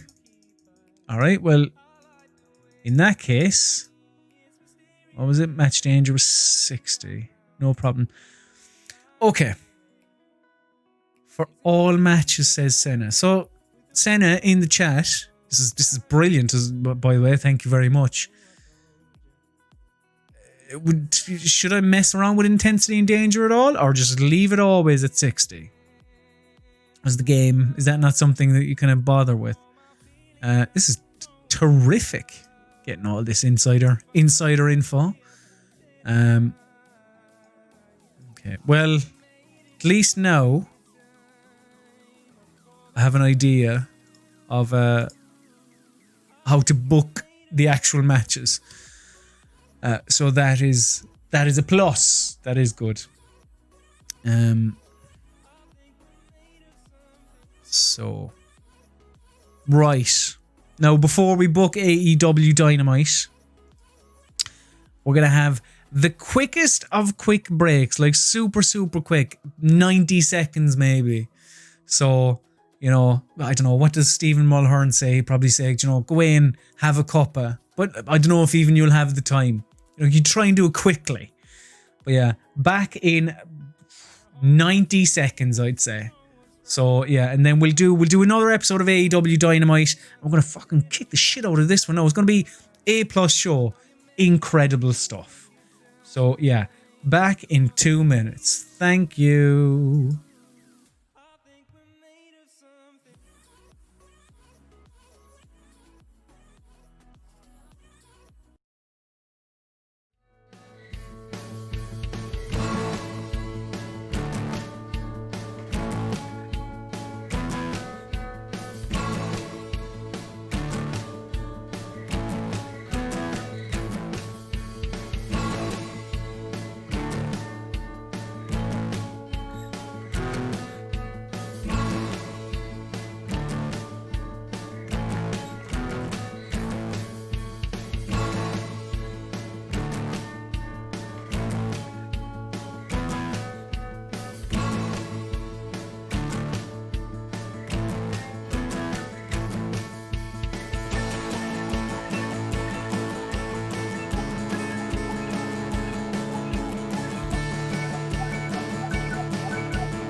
What did I tell you? Did anyone time it? Maybe slightly longer than 90 seconds. If it was, I sincerely apologise. But most importantly, back to book AEW Dynamite with all of you, my wonderful assistant bookers, and in some cases, you probably should be lead booker. But let's try and book a wrestling show. I think we have all the knowledge now that we need, such as don't push the match intensity or danger higher than it is. So let's book a wrestling show, shall we? Now, gonna have. So I need to take stock of, because fucking the amount of storylines going on. So who was pissed off? Darby Allin is pissed off. Jon Moxley is pissed off. They want to be on the television show. So can we have them in a back and forth promo? A wrestler gives a backstage promo hyping up an upcoming singles match. I want an in-ring promo from the two of them. Now, I haven't played around with this clone angle thing, but I'm going to see clone angle on screen.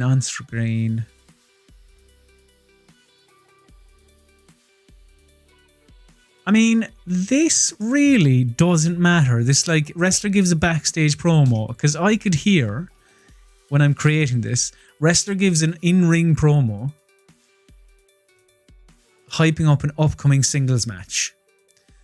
Ben in the chat says Dustin Rhodes, yes, we need to get him on the card or else he will not be happy whatsoever. So wrestler gives an in-ring promo. Risk, like physical risk.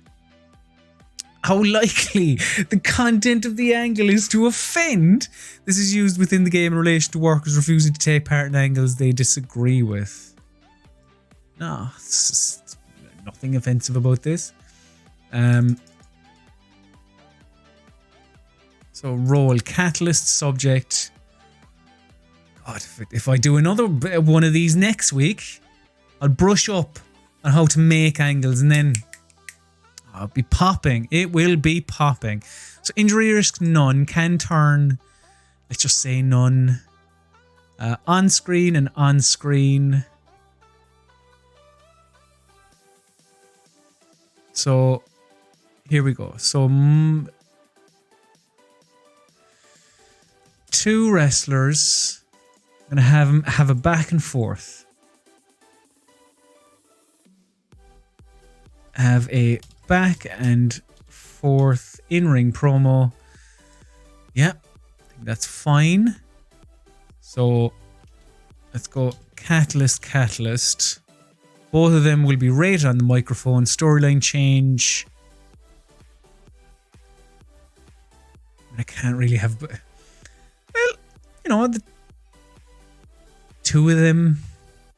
Or maybe I'll have a minor success and a minor defeat. So somebody will slightly get the upper hand.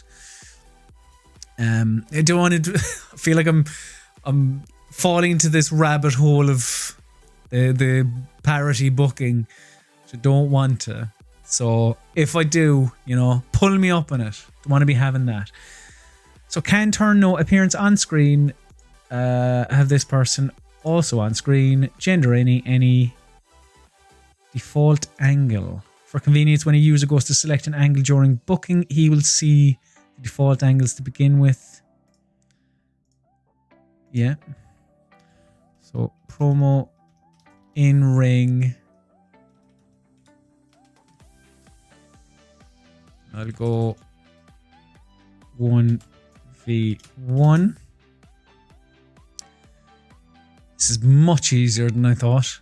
Allow title change. Yes. Leaves the pre-booking no default angle. Yeah. After use, angles should be kept in the database. Content categories, talk, hype. Sure. Commentary.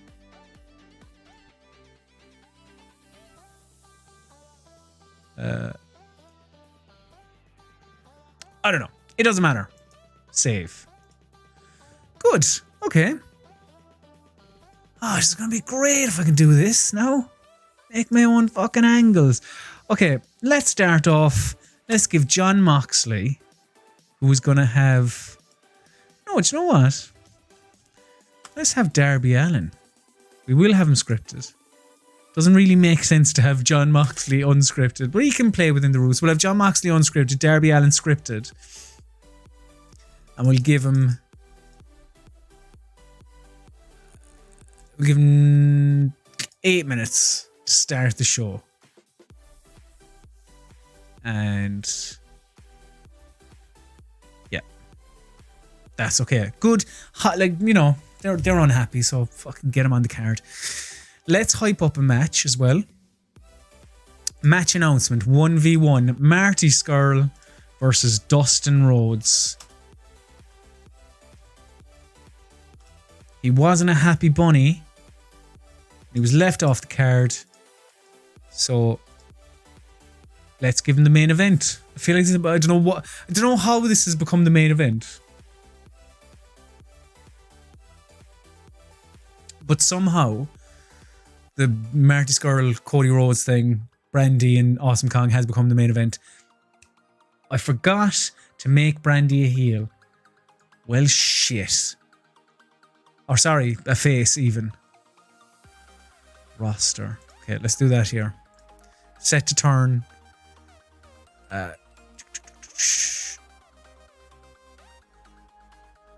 Yeah, okay. I need to turn Brandy Rhodes.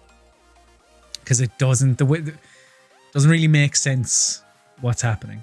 So let's sort that out. Okay. What other storylines do I need to focus on? Hangman. So these people, they got nothing last week. Hangman, MJF, and Shawn Spears.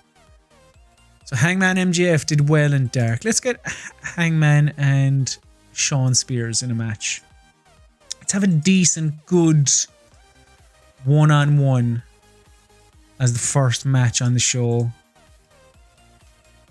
I mean, a decent match. It's not, you know, Adam Page and Shawn Spears isn't going to be blowaway or anything like that.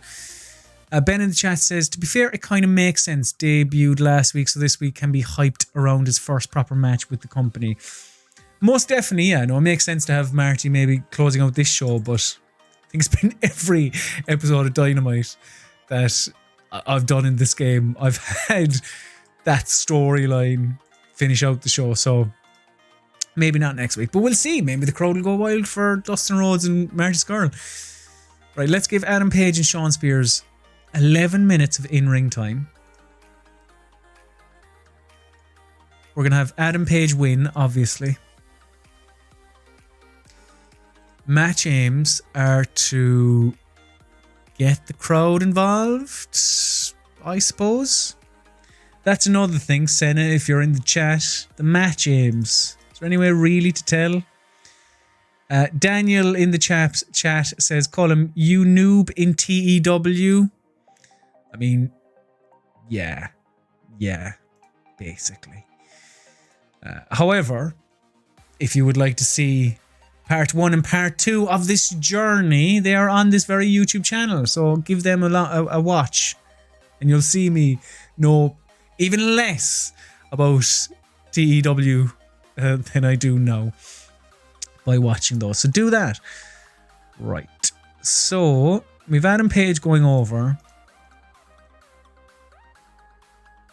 Let me see here. Do I want to protect Shawn Spears? I think Shawn Spears actually in this game is rated quite highly because he's been around forever. So maybe, I like I did with Jungle Boy, I need to protect Adam Page. It specifies that certain workers' flaws should be hidden as much as possible. His strengths, yeah. Let's protect Adam Page. Let's script the match, perhaps. And I'd say everything else is fine. Yeah, pinfall finish. I think that's fine. Let's do that. Now, Now that we know the 60% is as high as we can push it, I suppose we can go a little bit lower. So let's experiment. And let's have this at like 50 and 55. I don't know. So, sure. Let's do that. Senna in the chat says, under analysis of the booking screen, you can see the required match aims.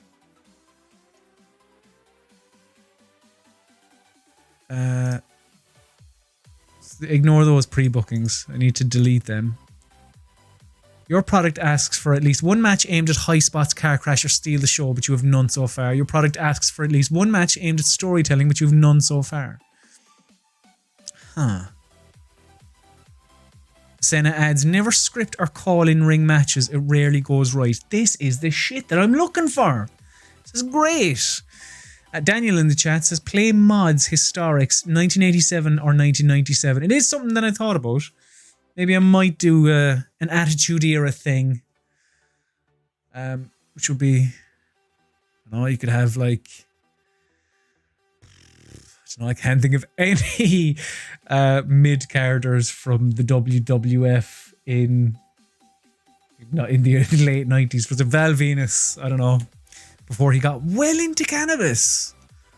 He was a porn star. You could push him to the moon. So analysis of unused workers. So that's... yeah, that's all that. Daniel in the chat says, the Who Fleisch mod. Yeah, this is the Fleisch mod, if anyone is interested.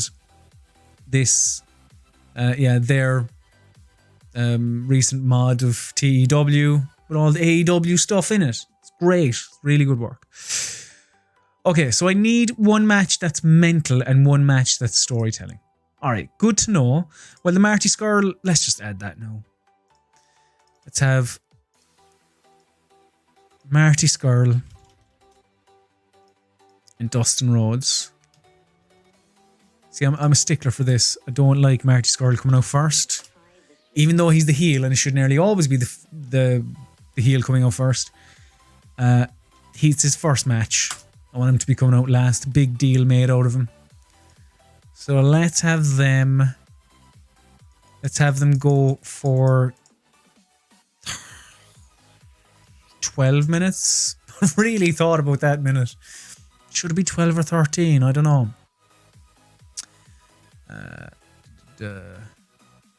Ben in the chat says, it was incredibly surreal seeing them use Val Venus' theme on Raw this week. I did actually forget that that was during the what's it called? The Monday after the weekend update. Wasn't it? I think. All right. So the winner is Marty Scurll, obviously. The match aims is storytelling. Got that one done. Tick. Protect, keep strong. Do we keep Dustin strong? No. Does Marty Scurll dominate? Yes, he does, because he's Marty Scurll and we want to try and push him here. So, yes, he does dominate. So, match style. So, Senna in the chat did say that a call-in ring or a script match rarely works. So, maybe I should go looking at the other match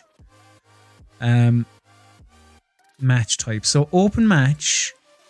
Very open with everyone getting roughly the same amount of offense, so on and so forth. Well, I don't want that. All out match, I don't really want that either. Slow build, maybe. This specifies that the workers should pace themselves, starting slowly and building to a big finish. This is useful in long matches between skilled competitors. It allows them to tell a story properly. Yeah, let's do that. We will say that it is a decisive win. We will say it's pinfall, just a fucking Marty Scurll wins. We can have Cody come out. We can do the bullshit in a minute. Send in the chat says you don't need to set a match style. Is that kind of irrelevant, so really? Just leave that. However, I will go back. Dustin Rhodes is furious at the booking of this match. Dustin, jog on, man. Dustin Rhodes is furious that he's putting over Marty Scurll in 2020. Listen, pal, you're very good. And even now, in reality, you're proving, you got a lot left in the tank. Marty Scurll, however, has a bit more. Jesus Christ. Wasn't happy that he was, left off the show. You put him on the show. You try and say you're going to build up this new signing, and this is a bit. Dustin Rhodes is going to be in the main event, and he's not happy. He's not a happy bunny at all. But I'm sorry, Dustin. That's just what's happening. However, I'm going to go back in here to this match and change. I thought I had. Oh, I didn't. All right, ignore me. I thought I had a script or whatever for that match, and apparently I didn't. Senna says that because I have Marty Scurll as dominate, which means Dustin gets buried. Does it? Is that... Well, I don't want an actual... Also, a 12-minute fucking squash match. So, alright, if that's actually what the definition of dominate would be in this context, then yeah, okay, fair enough.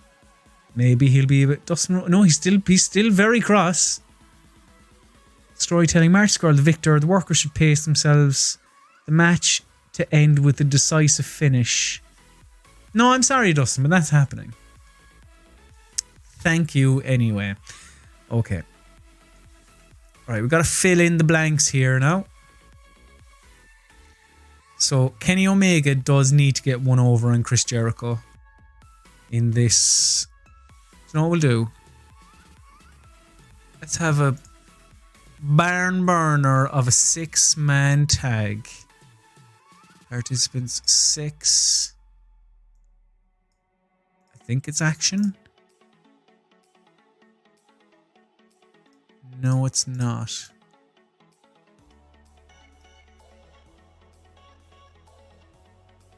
Let's just go any. And here we go. Match announcement. The graphic is showing hyping an upcoming 6-man match, which the announcers briefly talk about. Okay. So, Kenny Omega, Jackson, Matt Jackson. Shit. Gonna have Jericho. Gonna have Santana. Nope. And Ortiz.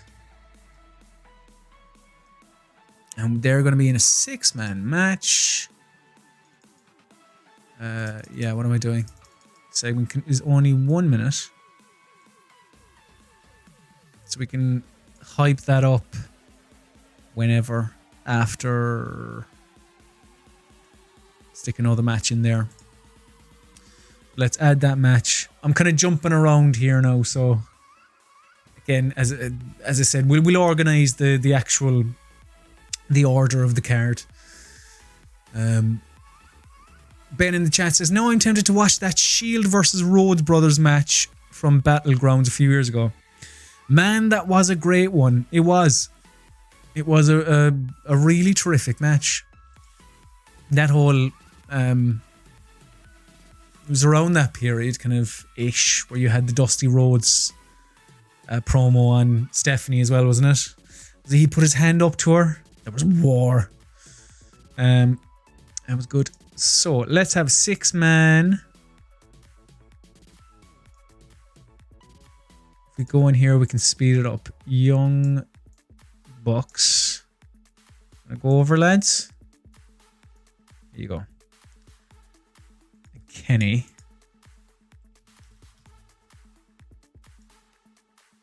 I just remember. Yeah, no, I am going to change it. I just don't like it. The faces should come out second. That's how it works. 9 times out of 10. Santana and Ortiz. And here, Chris Jericho.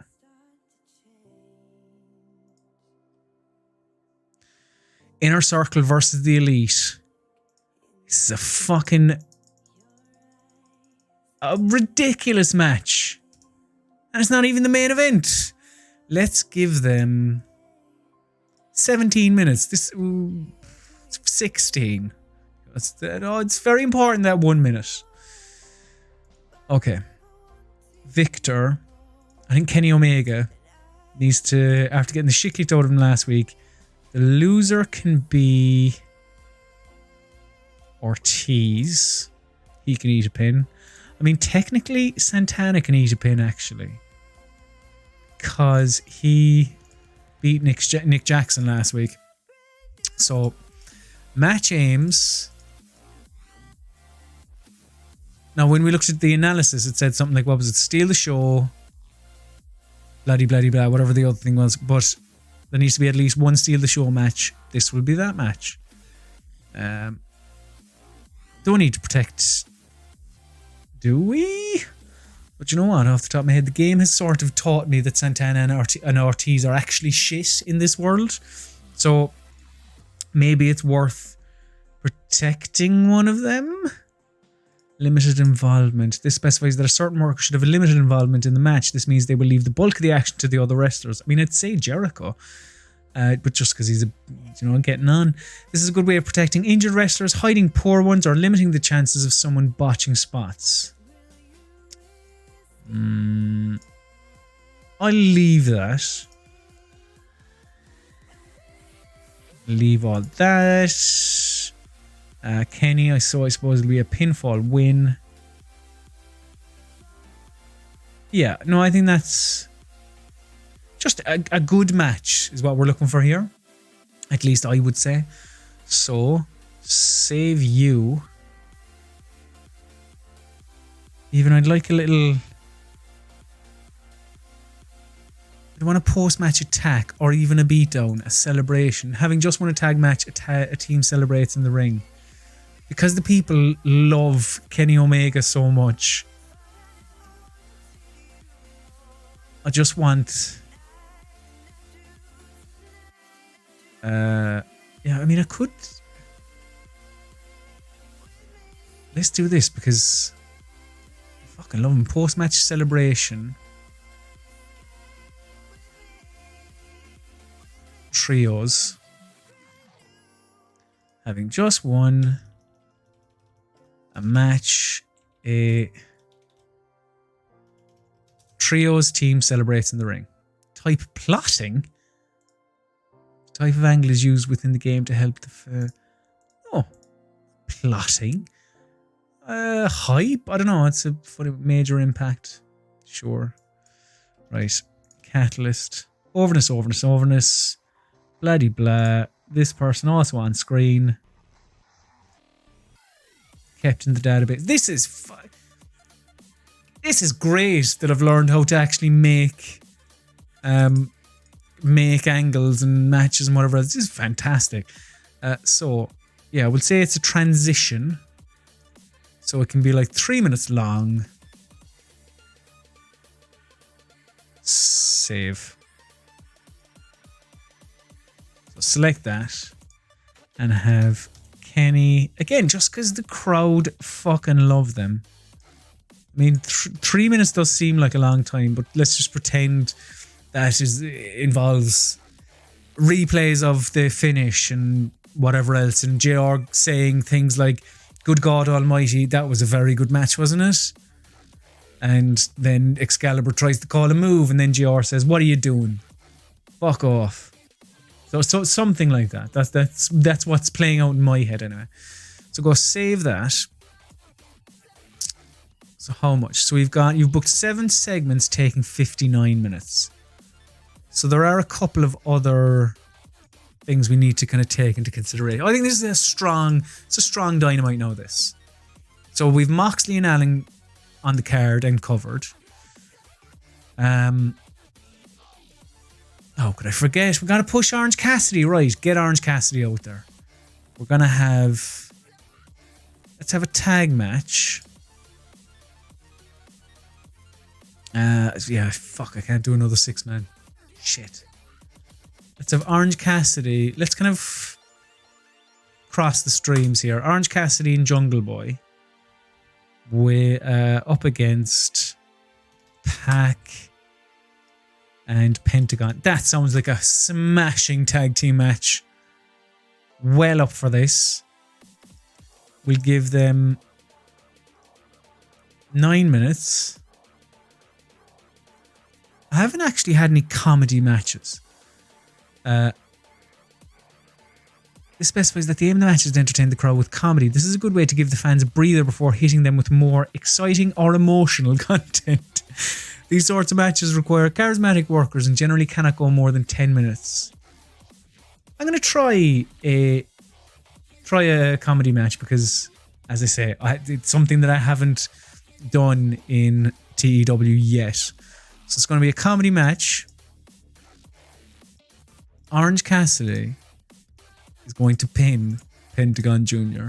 Yes, you heard me. All right. I told you. I've told you once. I've told you 1,000 times. Orange Cassidy is getting that rocket strapped to his back.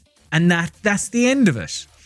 So, don't need to change anything here. Don't need to change match style. Although, when I protected Jungle Boy that time, the game it did tell me that was a good idea. Should I protect Orange Cassidy? Let's just protect Jungle Boy. Could have limited involvement from Pac. This specifies that there's certain workers should have limited involvement in the match. Just because, like, is he the best comedy wrestler again within the confines of this game? I don't know. Let's leave it. Let's trust Pac. You know? I think he's a funny guy. So let's just have a... Should we have a pinfall finish? Or a flash pinfall? We used them loads in the last show. Haven't used them once in this one, so this can be the flash pinfall match. And I think the rest of it is fine. Don't really need to change anything, do I? No, that's fine. Okay. Save you. Pentagon Jr. is extremely unhappy at the booking of this match. Are you, Pentagon? Right, okay. I don't know what to say to you, to be honest.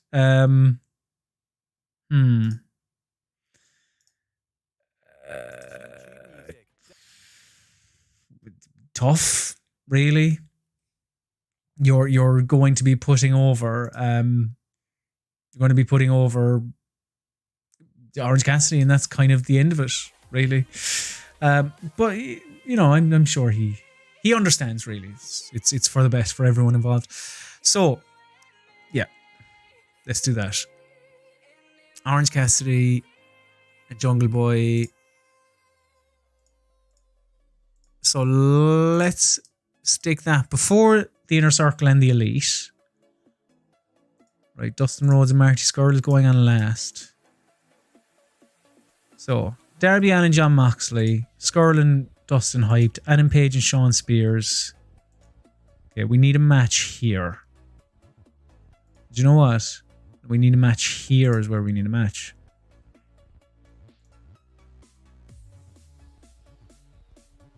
I need to check who wanted time off. Well, B. Priestley was knackered. And was it Penelope Ford was knackered? Let's have Britt Baker versus Shanna. Why not?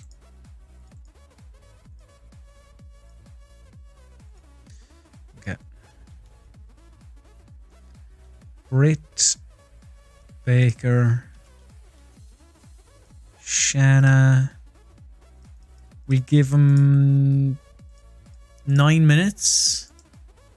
We'll say that it's the second time that Britt Baker will be eating the pin. I think it is. I want to put some doubt in her mind. Let's have them. Try and remember where this is in the card.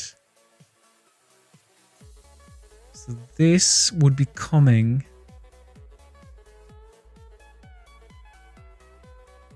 after Adam Page and Shawn Spears and before Orange Cassidy and Jungle Boy. So I suppose with that knowledge,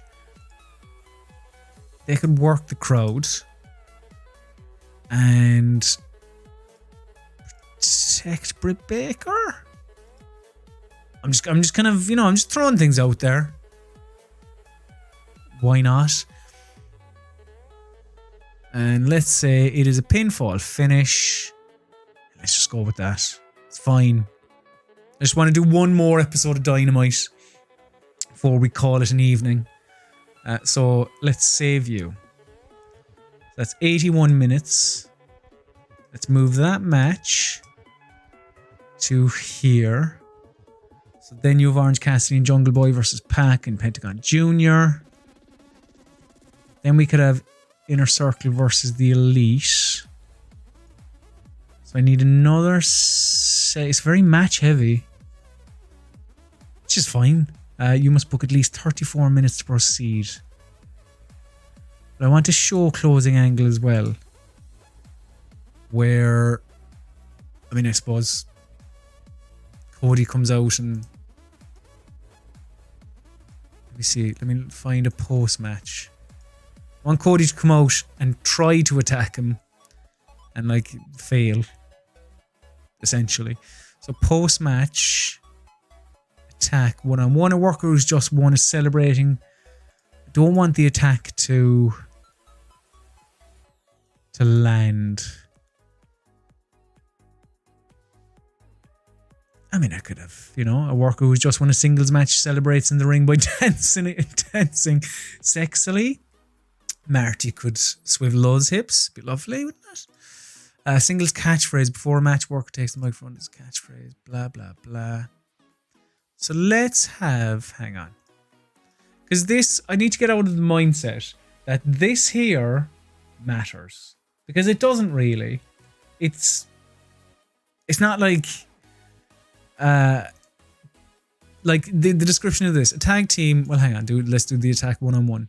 A worker who's just won is celebrating when another worker runs in and attacks him.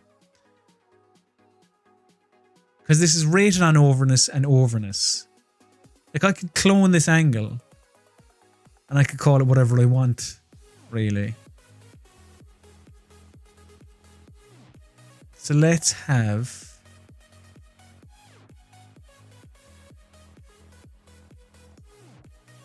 Let's do this. Let's clone this.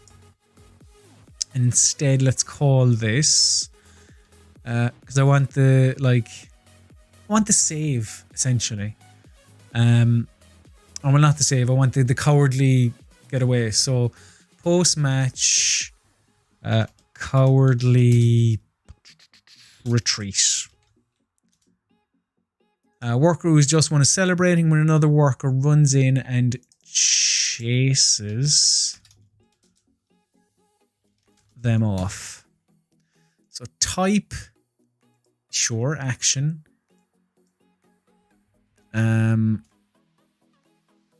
So I suppose yeah, victim and attacker, sure. Defeat, success. I'm gonna say a minor defeat. A minor success. Because it's not like he's coming in and kicking the shit out of him.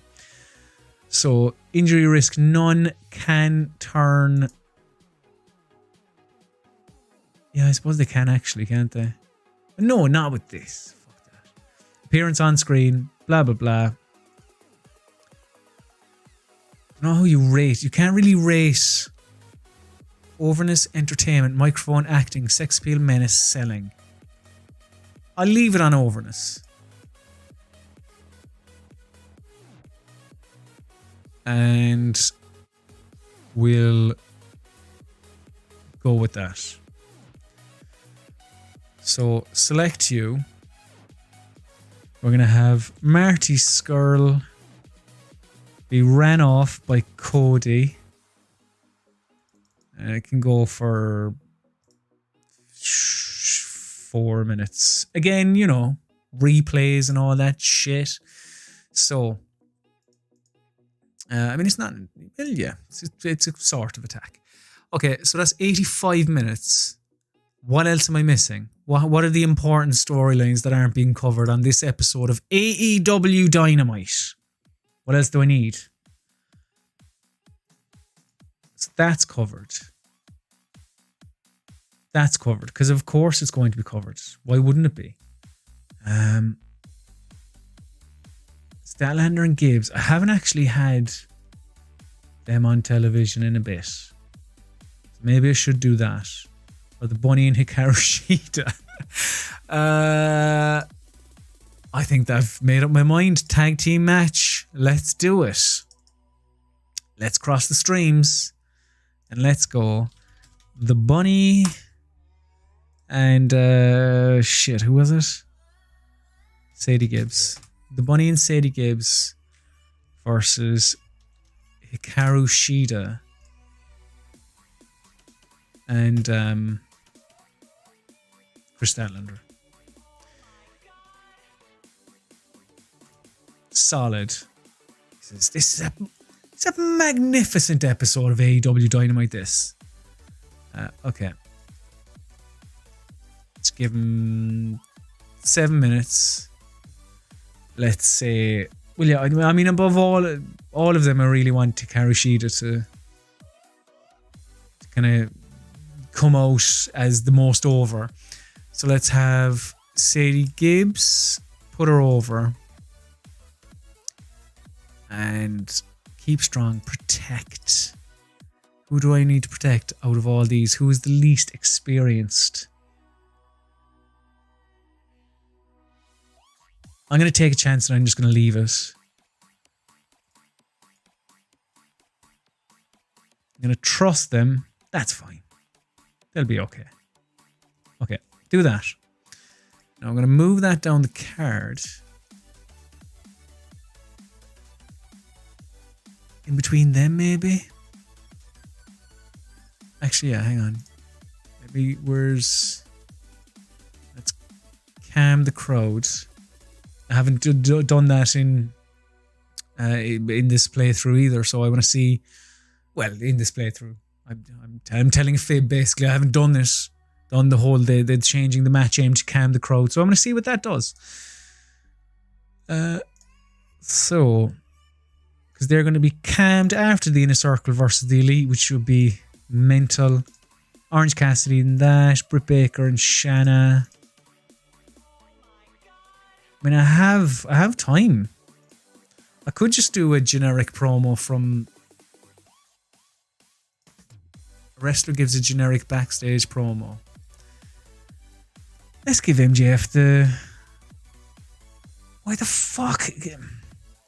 So MJF is injured. Yet he can't just talk into a microphone for 10 minutes. That's upsetting, that is. Well, look, fair enough. If I'm not able, but I feel like I've covered most things that need to be covered.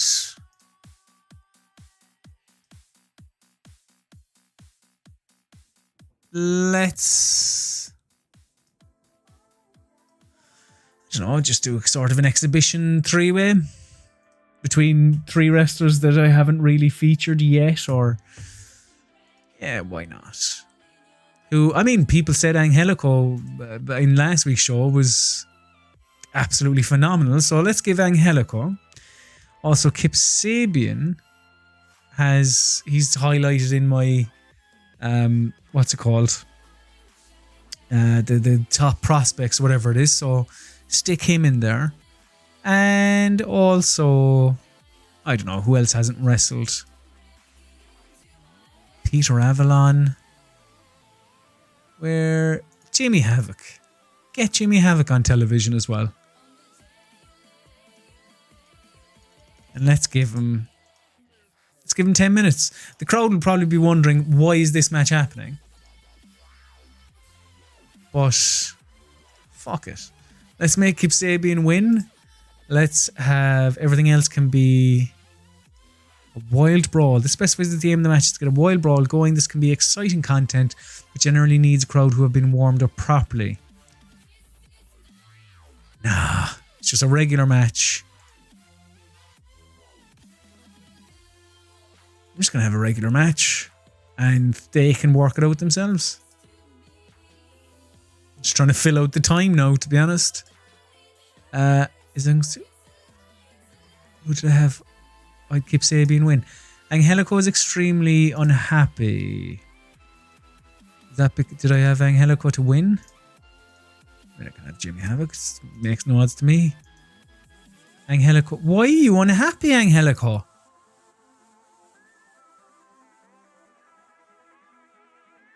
Should I be... No. Kip Sabian's going to win. As if Angelico has any fucking...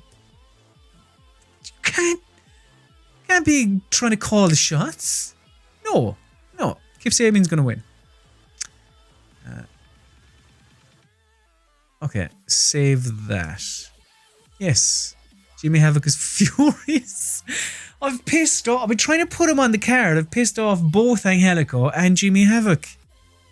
No. That's it. Senna in the chat makes 2 great points. They say to put Brandy Rhodes on the show so you can turn her face. And Kip Sabian has too low popularity. He's seen as a jobber. Is he? Oh shit. Well, piss off. Look, fine. I mean, it really doesn't... I don't mind. Alright, okay, I'm going to bow to pressure. I'm going to make Angelico win. And I'm going to have...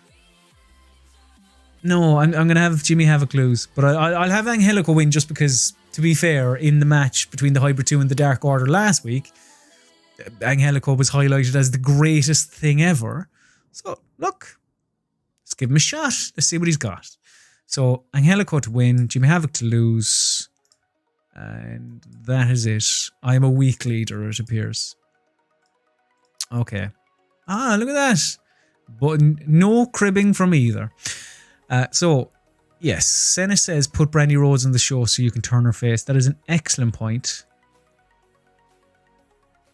What makes the most sense?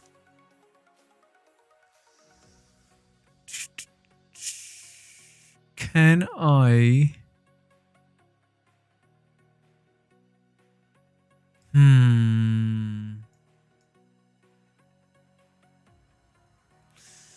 Could just have her... Oh, what's the fucking easiest way to do this? Without messing everything up. I could just have her, like, wrestler gives a backstage promo hyping up an upcoming singles match.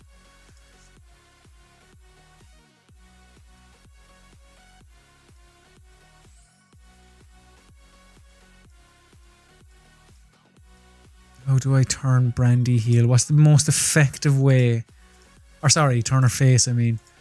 What's the most effective? I'm just... Basically what I'm doing here now is looking at this section here. Can turn. Ben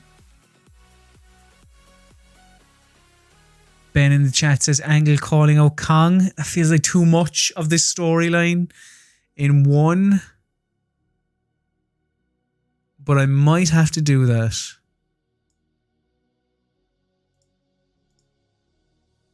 I suppose I could have it like last 2 minutes. So let's try, what would that be under? Character? No, certainly not. Verbal, perhaps. So participant, hold on. I'm going to look at the can turn first. None. And I could just make my own, which is exactly what I'm going to do. So, name. So, yeah, this is fine. I won't save this anyway. So, let's have can turn to face. You just pretend the people will be so impressed by Brandy's mic work, they'll go, oh yeah, she's brilliant, isn't she? So rated on this thing, minor success. Let's have Awesome Kong. She will be off screen. Blah de blah. Right.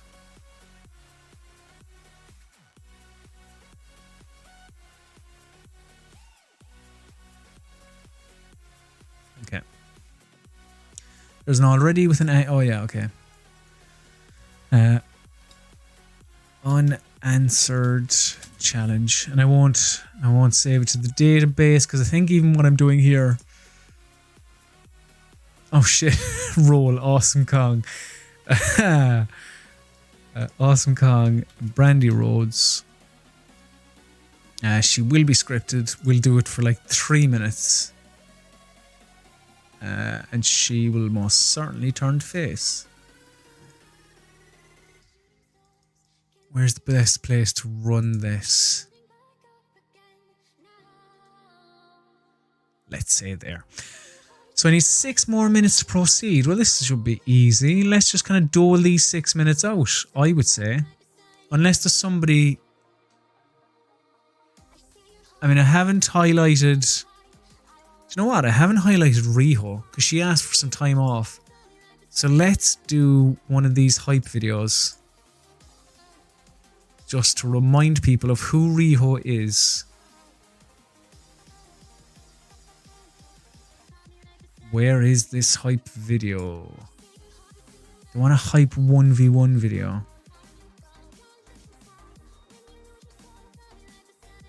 There you go, hype singles wrestler. Okay, let's give a 3-minute hype video of the work of Riho. Let's stick that as the main event. Let's put that...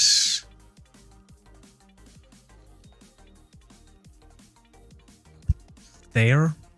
Does actually Senna and any others... oh, Jesus Christ. Good point, Senna. Angelico, Cape and Havoc is the main event. Does the placement of segments matter? Like, could I actually... could I have Angelico, Kip Sabian and Jimmy Havoc as the main event and it would be the same if it was the opener? Like, does the crowd react differently? Would they understand that it's like, well, they're not main eventers. What's going on here? Let's... I want to... Yeah. I think that's fine. So, Darby Allin promo about Jon Moxley. Marty Scurll versus Dustin Rhodes hyped, which is good. Adam Page, Shawn Spears. Hype for the Omega, for the 6-man. Britt Baker versus Shanna. Brandy challenging Awesome Kong. Riho music video. Orange Cassidy, Jungle Boy, Pac, Pentagon. Inner Circle versus the Elite. Should I stick that there? Maybe. They celebrate. Angelico, Kip Sabian, Jimmy Havoc. Tag team there. Dustin Rhodes, Marty Scurll. Cody post-match attack on Scurll. I think that's good, yeah. And as Senna wonderfully in the chat says, crowd management is the key to success in TEW. So, yeah. Actually, if I did have them as the main event, the crowd would go apeshit. They wouldn't be happy at all. So I need to add 3 minutes. Well, let's give 3 minutes. We'll add a minute to that. Add a minute to that.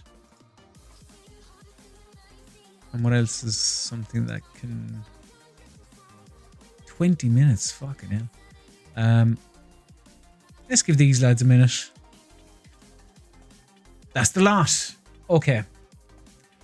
Come on. Come on. I'm expecting brilliant things here. Okay.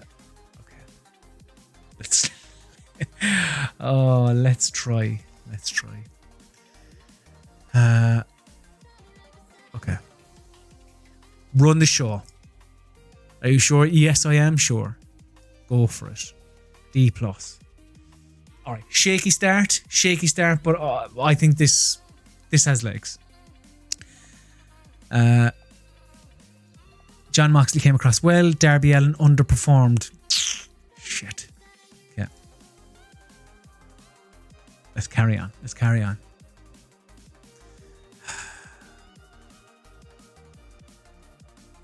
D. The announcers put over the fact that we'll be seeing Marty Scurll take on Dustin Rhodes. Apparently, people not really loving this announcement. Okay. Let's carry on. The angle indicates that the creation of a pre-booking may be appropriate. Yes, I am. Oh, fuck. E+. In a bout that had decent wrestling but didn't have much heat, Adam Page defeated Shawn Spears. Balls. Okay. Adam Page is not suited to his gimmick. What cowboy shit? Can't be changing that. The announcer quality lifted the match. The match was poorly placed. This is what we're talking about. Match placement. And the crowd were already hot and didn't need working. Okay.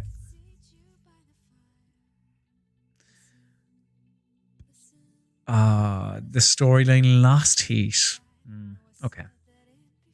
I know. Look, the only way is up. See? What did I tell you? D+. That is up. The announcers put over the fact that we'll be seeing, yes, the six-man. Good. An E for Britt Baker and Shanna. In a bout that had terrible wrestling and non-existent crowd heat. Well, Christ. Britt Baker did get a bonus for being protected. Okay, that protection, I have learned something this evening.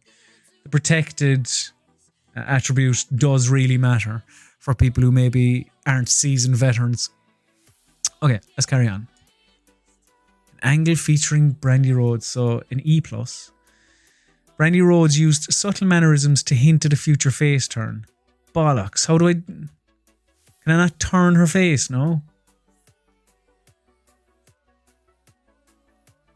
That's a shame. Did I mess that one up? Dear. Brandy Rhodes was penalised for being poor at portraying a heel, but that's because I want her to be a face. Shit. What's handle changes? I don't think I've focused on that before. Oh, here we go. Complete turn. Turn build up 5 segments. Yes. Are you sure you wish to turn Brandy Rhodes? Yes, I am. The turn was a complete success. Thank Christ. Okay. Good. That's something at least. We've... Oh, D- in a bout that didn't have much heat and terrible wrestling. Orange Cassidy and Jungle Boy defeated Pac and Pentagon in 9-11 when Orange Cassidy defeated Pentagon by pinfall with a fast roll-up. In terms of in-ring work, Pac was head and shoulders above everyone else. Jungle Boy was the weak link. Oh, God. Struggling to keep up with everyone else's in-ring performance. That's not great. Orange Cassidy is buzzing with this this push. And bonus for chemistry. Jungle Boy did alright. Seems... What were the issues then? Jungle Boy was penalised for having low comedy performance. Okay. That's a shame. Pac was penalised for having low comedy performance. I think Pac could be brilliant in a comedy match, to be honest. He's a clever worker. He'd be smashing. Pac was penalised for having low morale. Pentagon was penalised for having low comedy performance in a comedy match. See, it's that kind of stuff that I go, no way. Pentagon, he knows what he's doing.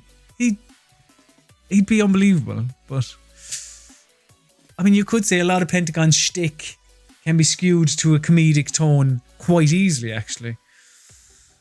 Anyway, let's carry on. F off. People not fond of the Riho music video. Fair enough then. Alright, C+ for the 6-man. That's good. In a bout that had good wrestling and a decent reaction from the crowd. The Elite defeated Inner Circle, so on and so forth. Right. Storyline gained heat. Hang on a second. The Young Bucks and Santana and Ortiz storyline gained heat. But the Kenny versus Jericho storyline lost heat. Why is that? Because the two lads, Santana and Ortiz, actually had the poorest in-ring performance out of everyone. It's funny. Okay. Cool. I guess. And people seem to enjoy the little celebration afterwards. Good. Oh, look at this. C-. What? In about that had decent wrestling but non-existent crowd heat, Angelico defeated Kip Sabian and Jimmy Havoc. Jimmy, or Angelico, I think I found a little star in you, man. Right. Angelico carried the match in terms of in-ring performance. Kip Sabian was the weak link, struggling to keep up with everyone else's in-ring performance. Well.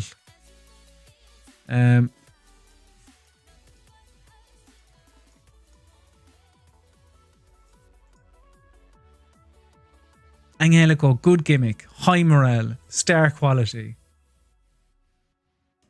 We all know who the project is now, or at least who the project should be, I suppose.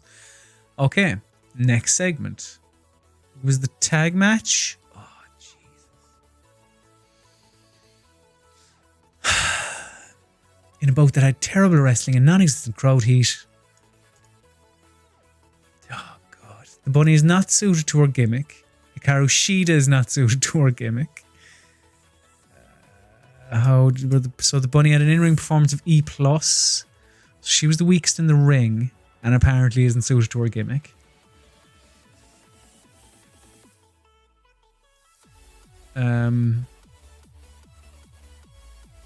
Shit. But it all comes down to this, I think, or at least a large portion of it. It's main event time. Marty Scurll versus Dustin Rhodes. So let's find out. Oh, hang on. Handle changes. Ah, shit. I forgot to change Sadie Gibbs to a heel as well a couple of weeks ago. Well, let's change her. Or hang on, change the gimmick. I thought I was changing her to a...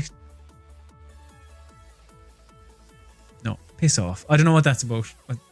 I'll deal with that another time. Because I want to get to the main event, which I'm hoping for big things from. Come on. What's this about? Brought in Marty Scurll expecting huge things, and he hasn't lit the world on fire yet. All right, remember that.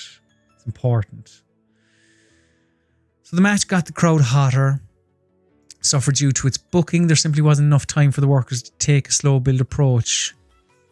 Oh, okay. Fair enough. Marty Scurll had an in-ring performance of C-, or Dustin Rhodes did, and Marty Scurll. So the main problem is they weren't given enough time, is it? I think so. Penalised for being too short. Okay. That's something to note, I suppose. People not enjoying this. It's Marty Scurll and Cody. Marty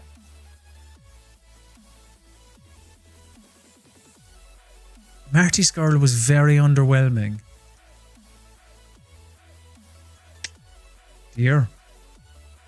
Deary me. Okay. End show then. C-. The show has increased our popularity in 11 regions. It's a decent amount of regions, I would say. I don't know if TNT will be happy, however. So, let's find out. Oh, God. I'm putting all my chips in the Marty-shaped basket. Well, not all, but, a considerable amount. Right. Let's have a look. TNT are unhappy again. Oh, dear.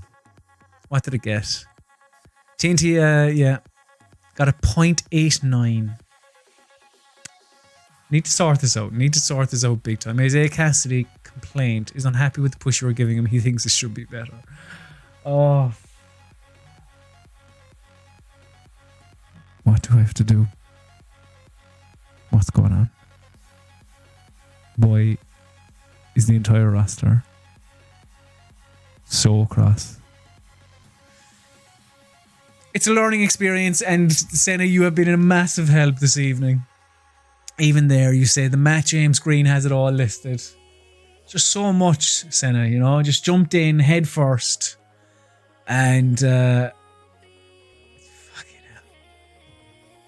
It's just mad. Senna says, move the time slot, lol. What, for Dynamite?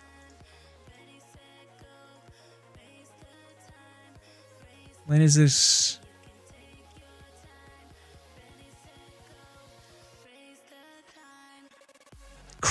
That's what I'll do. I'll make my own fucking television program or television station. Then we'll see. Alright? Who cares about the ratings? It's not about the ratings anyway, it's about the art. That's what it should be anyway, at least. But hey, there's no pleasing some people. Hopefully, I pleased you, however, and you enjoyed tonight's edition of this Wednesday night wrestling thing I'm doing here on my YouTube channel.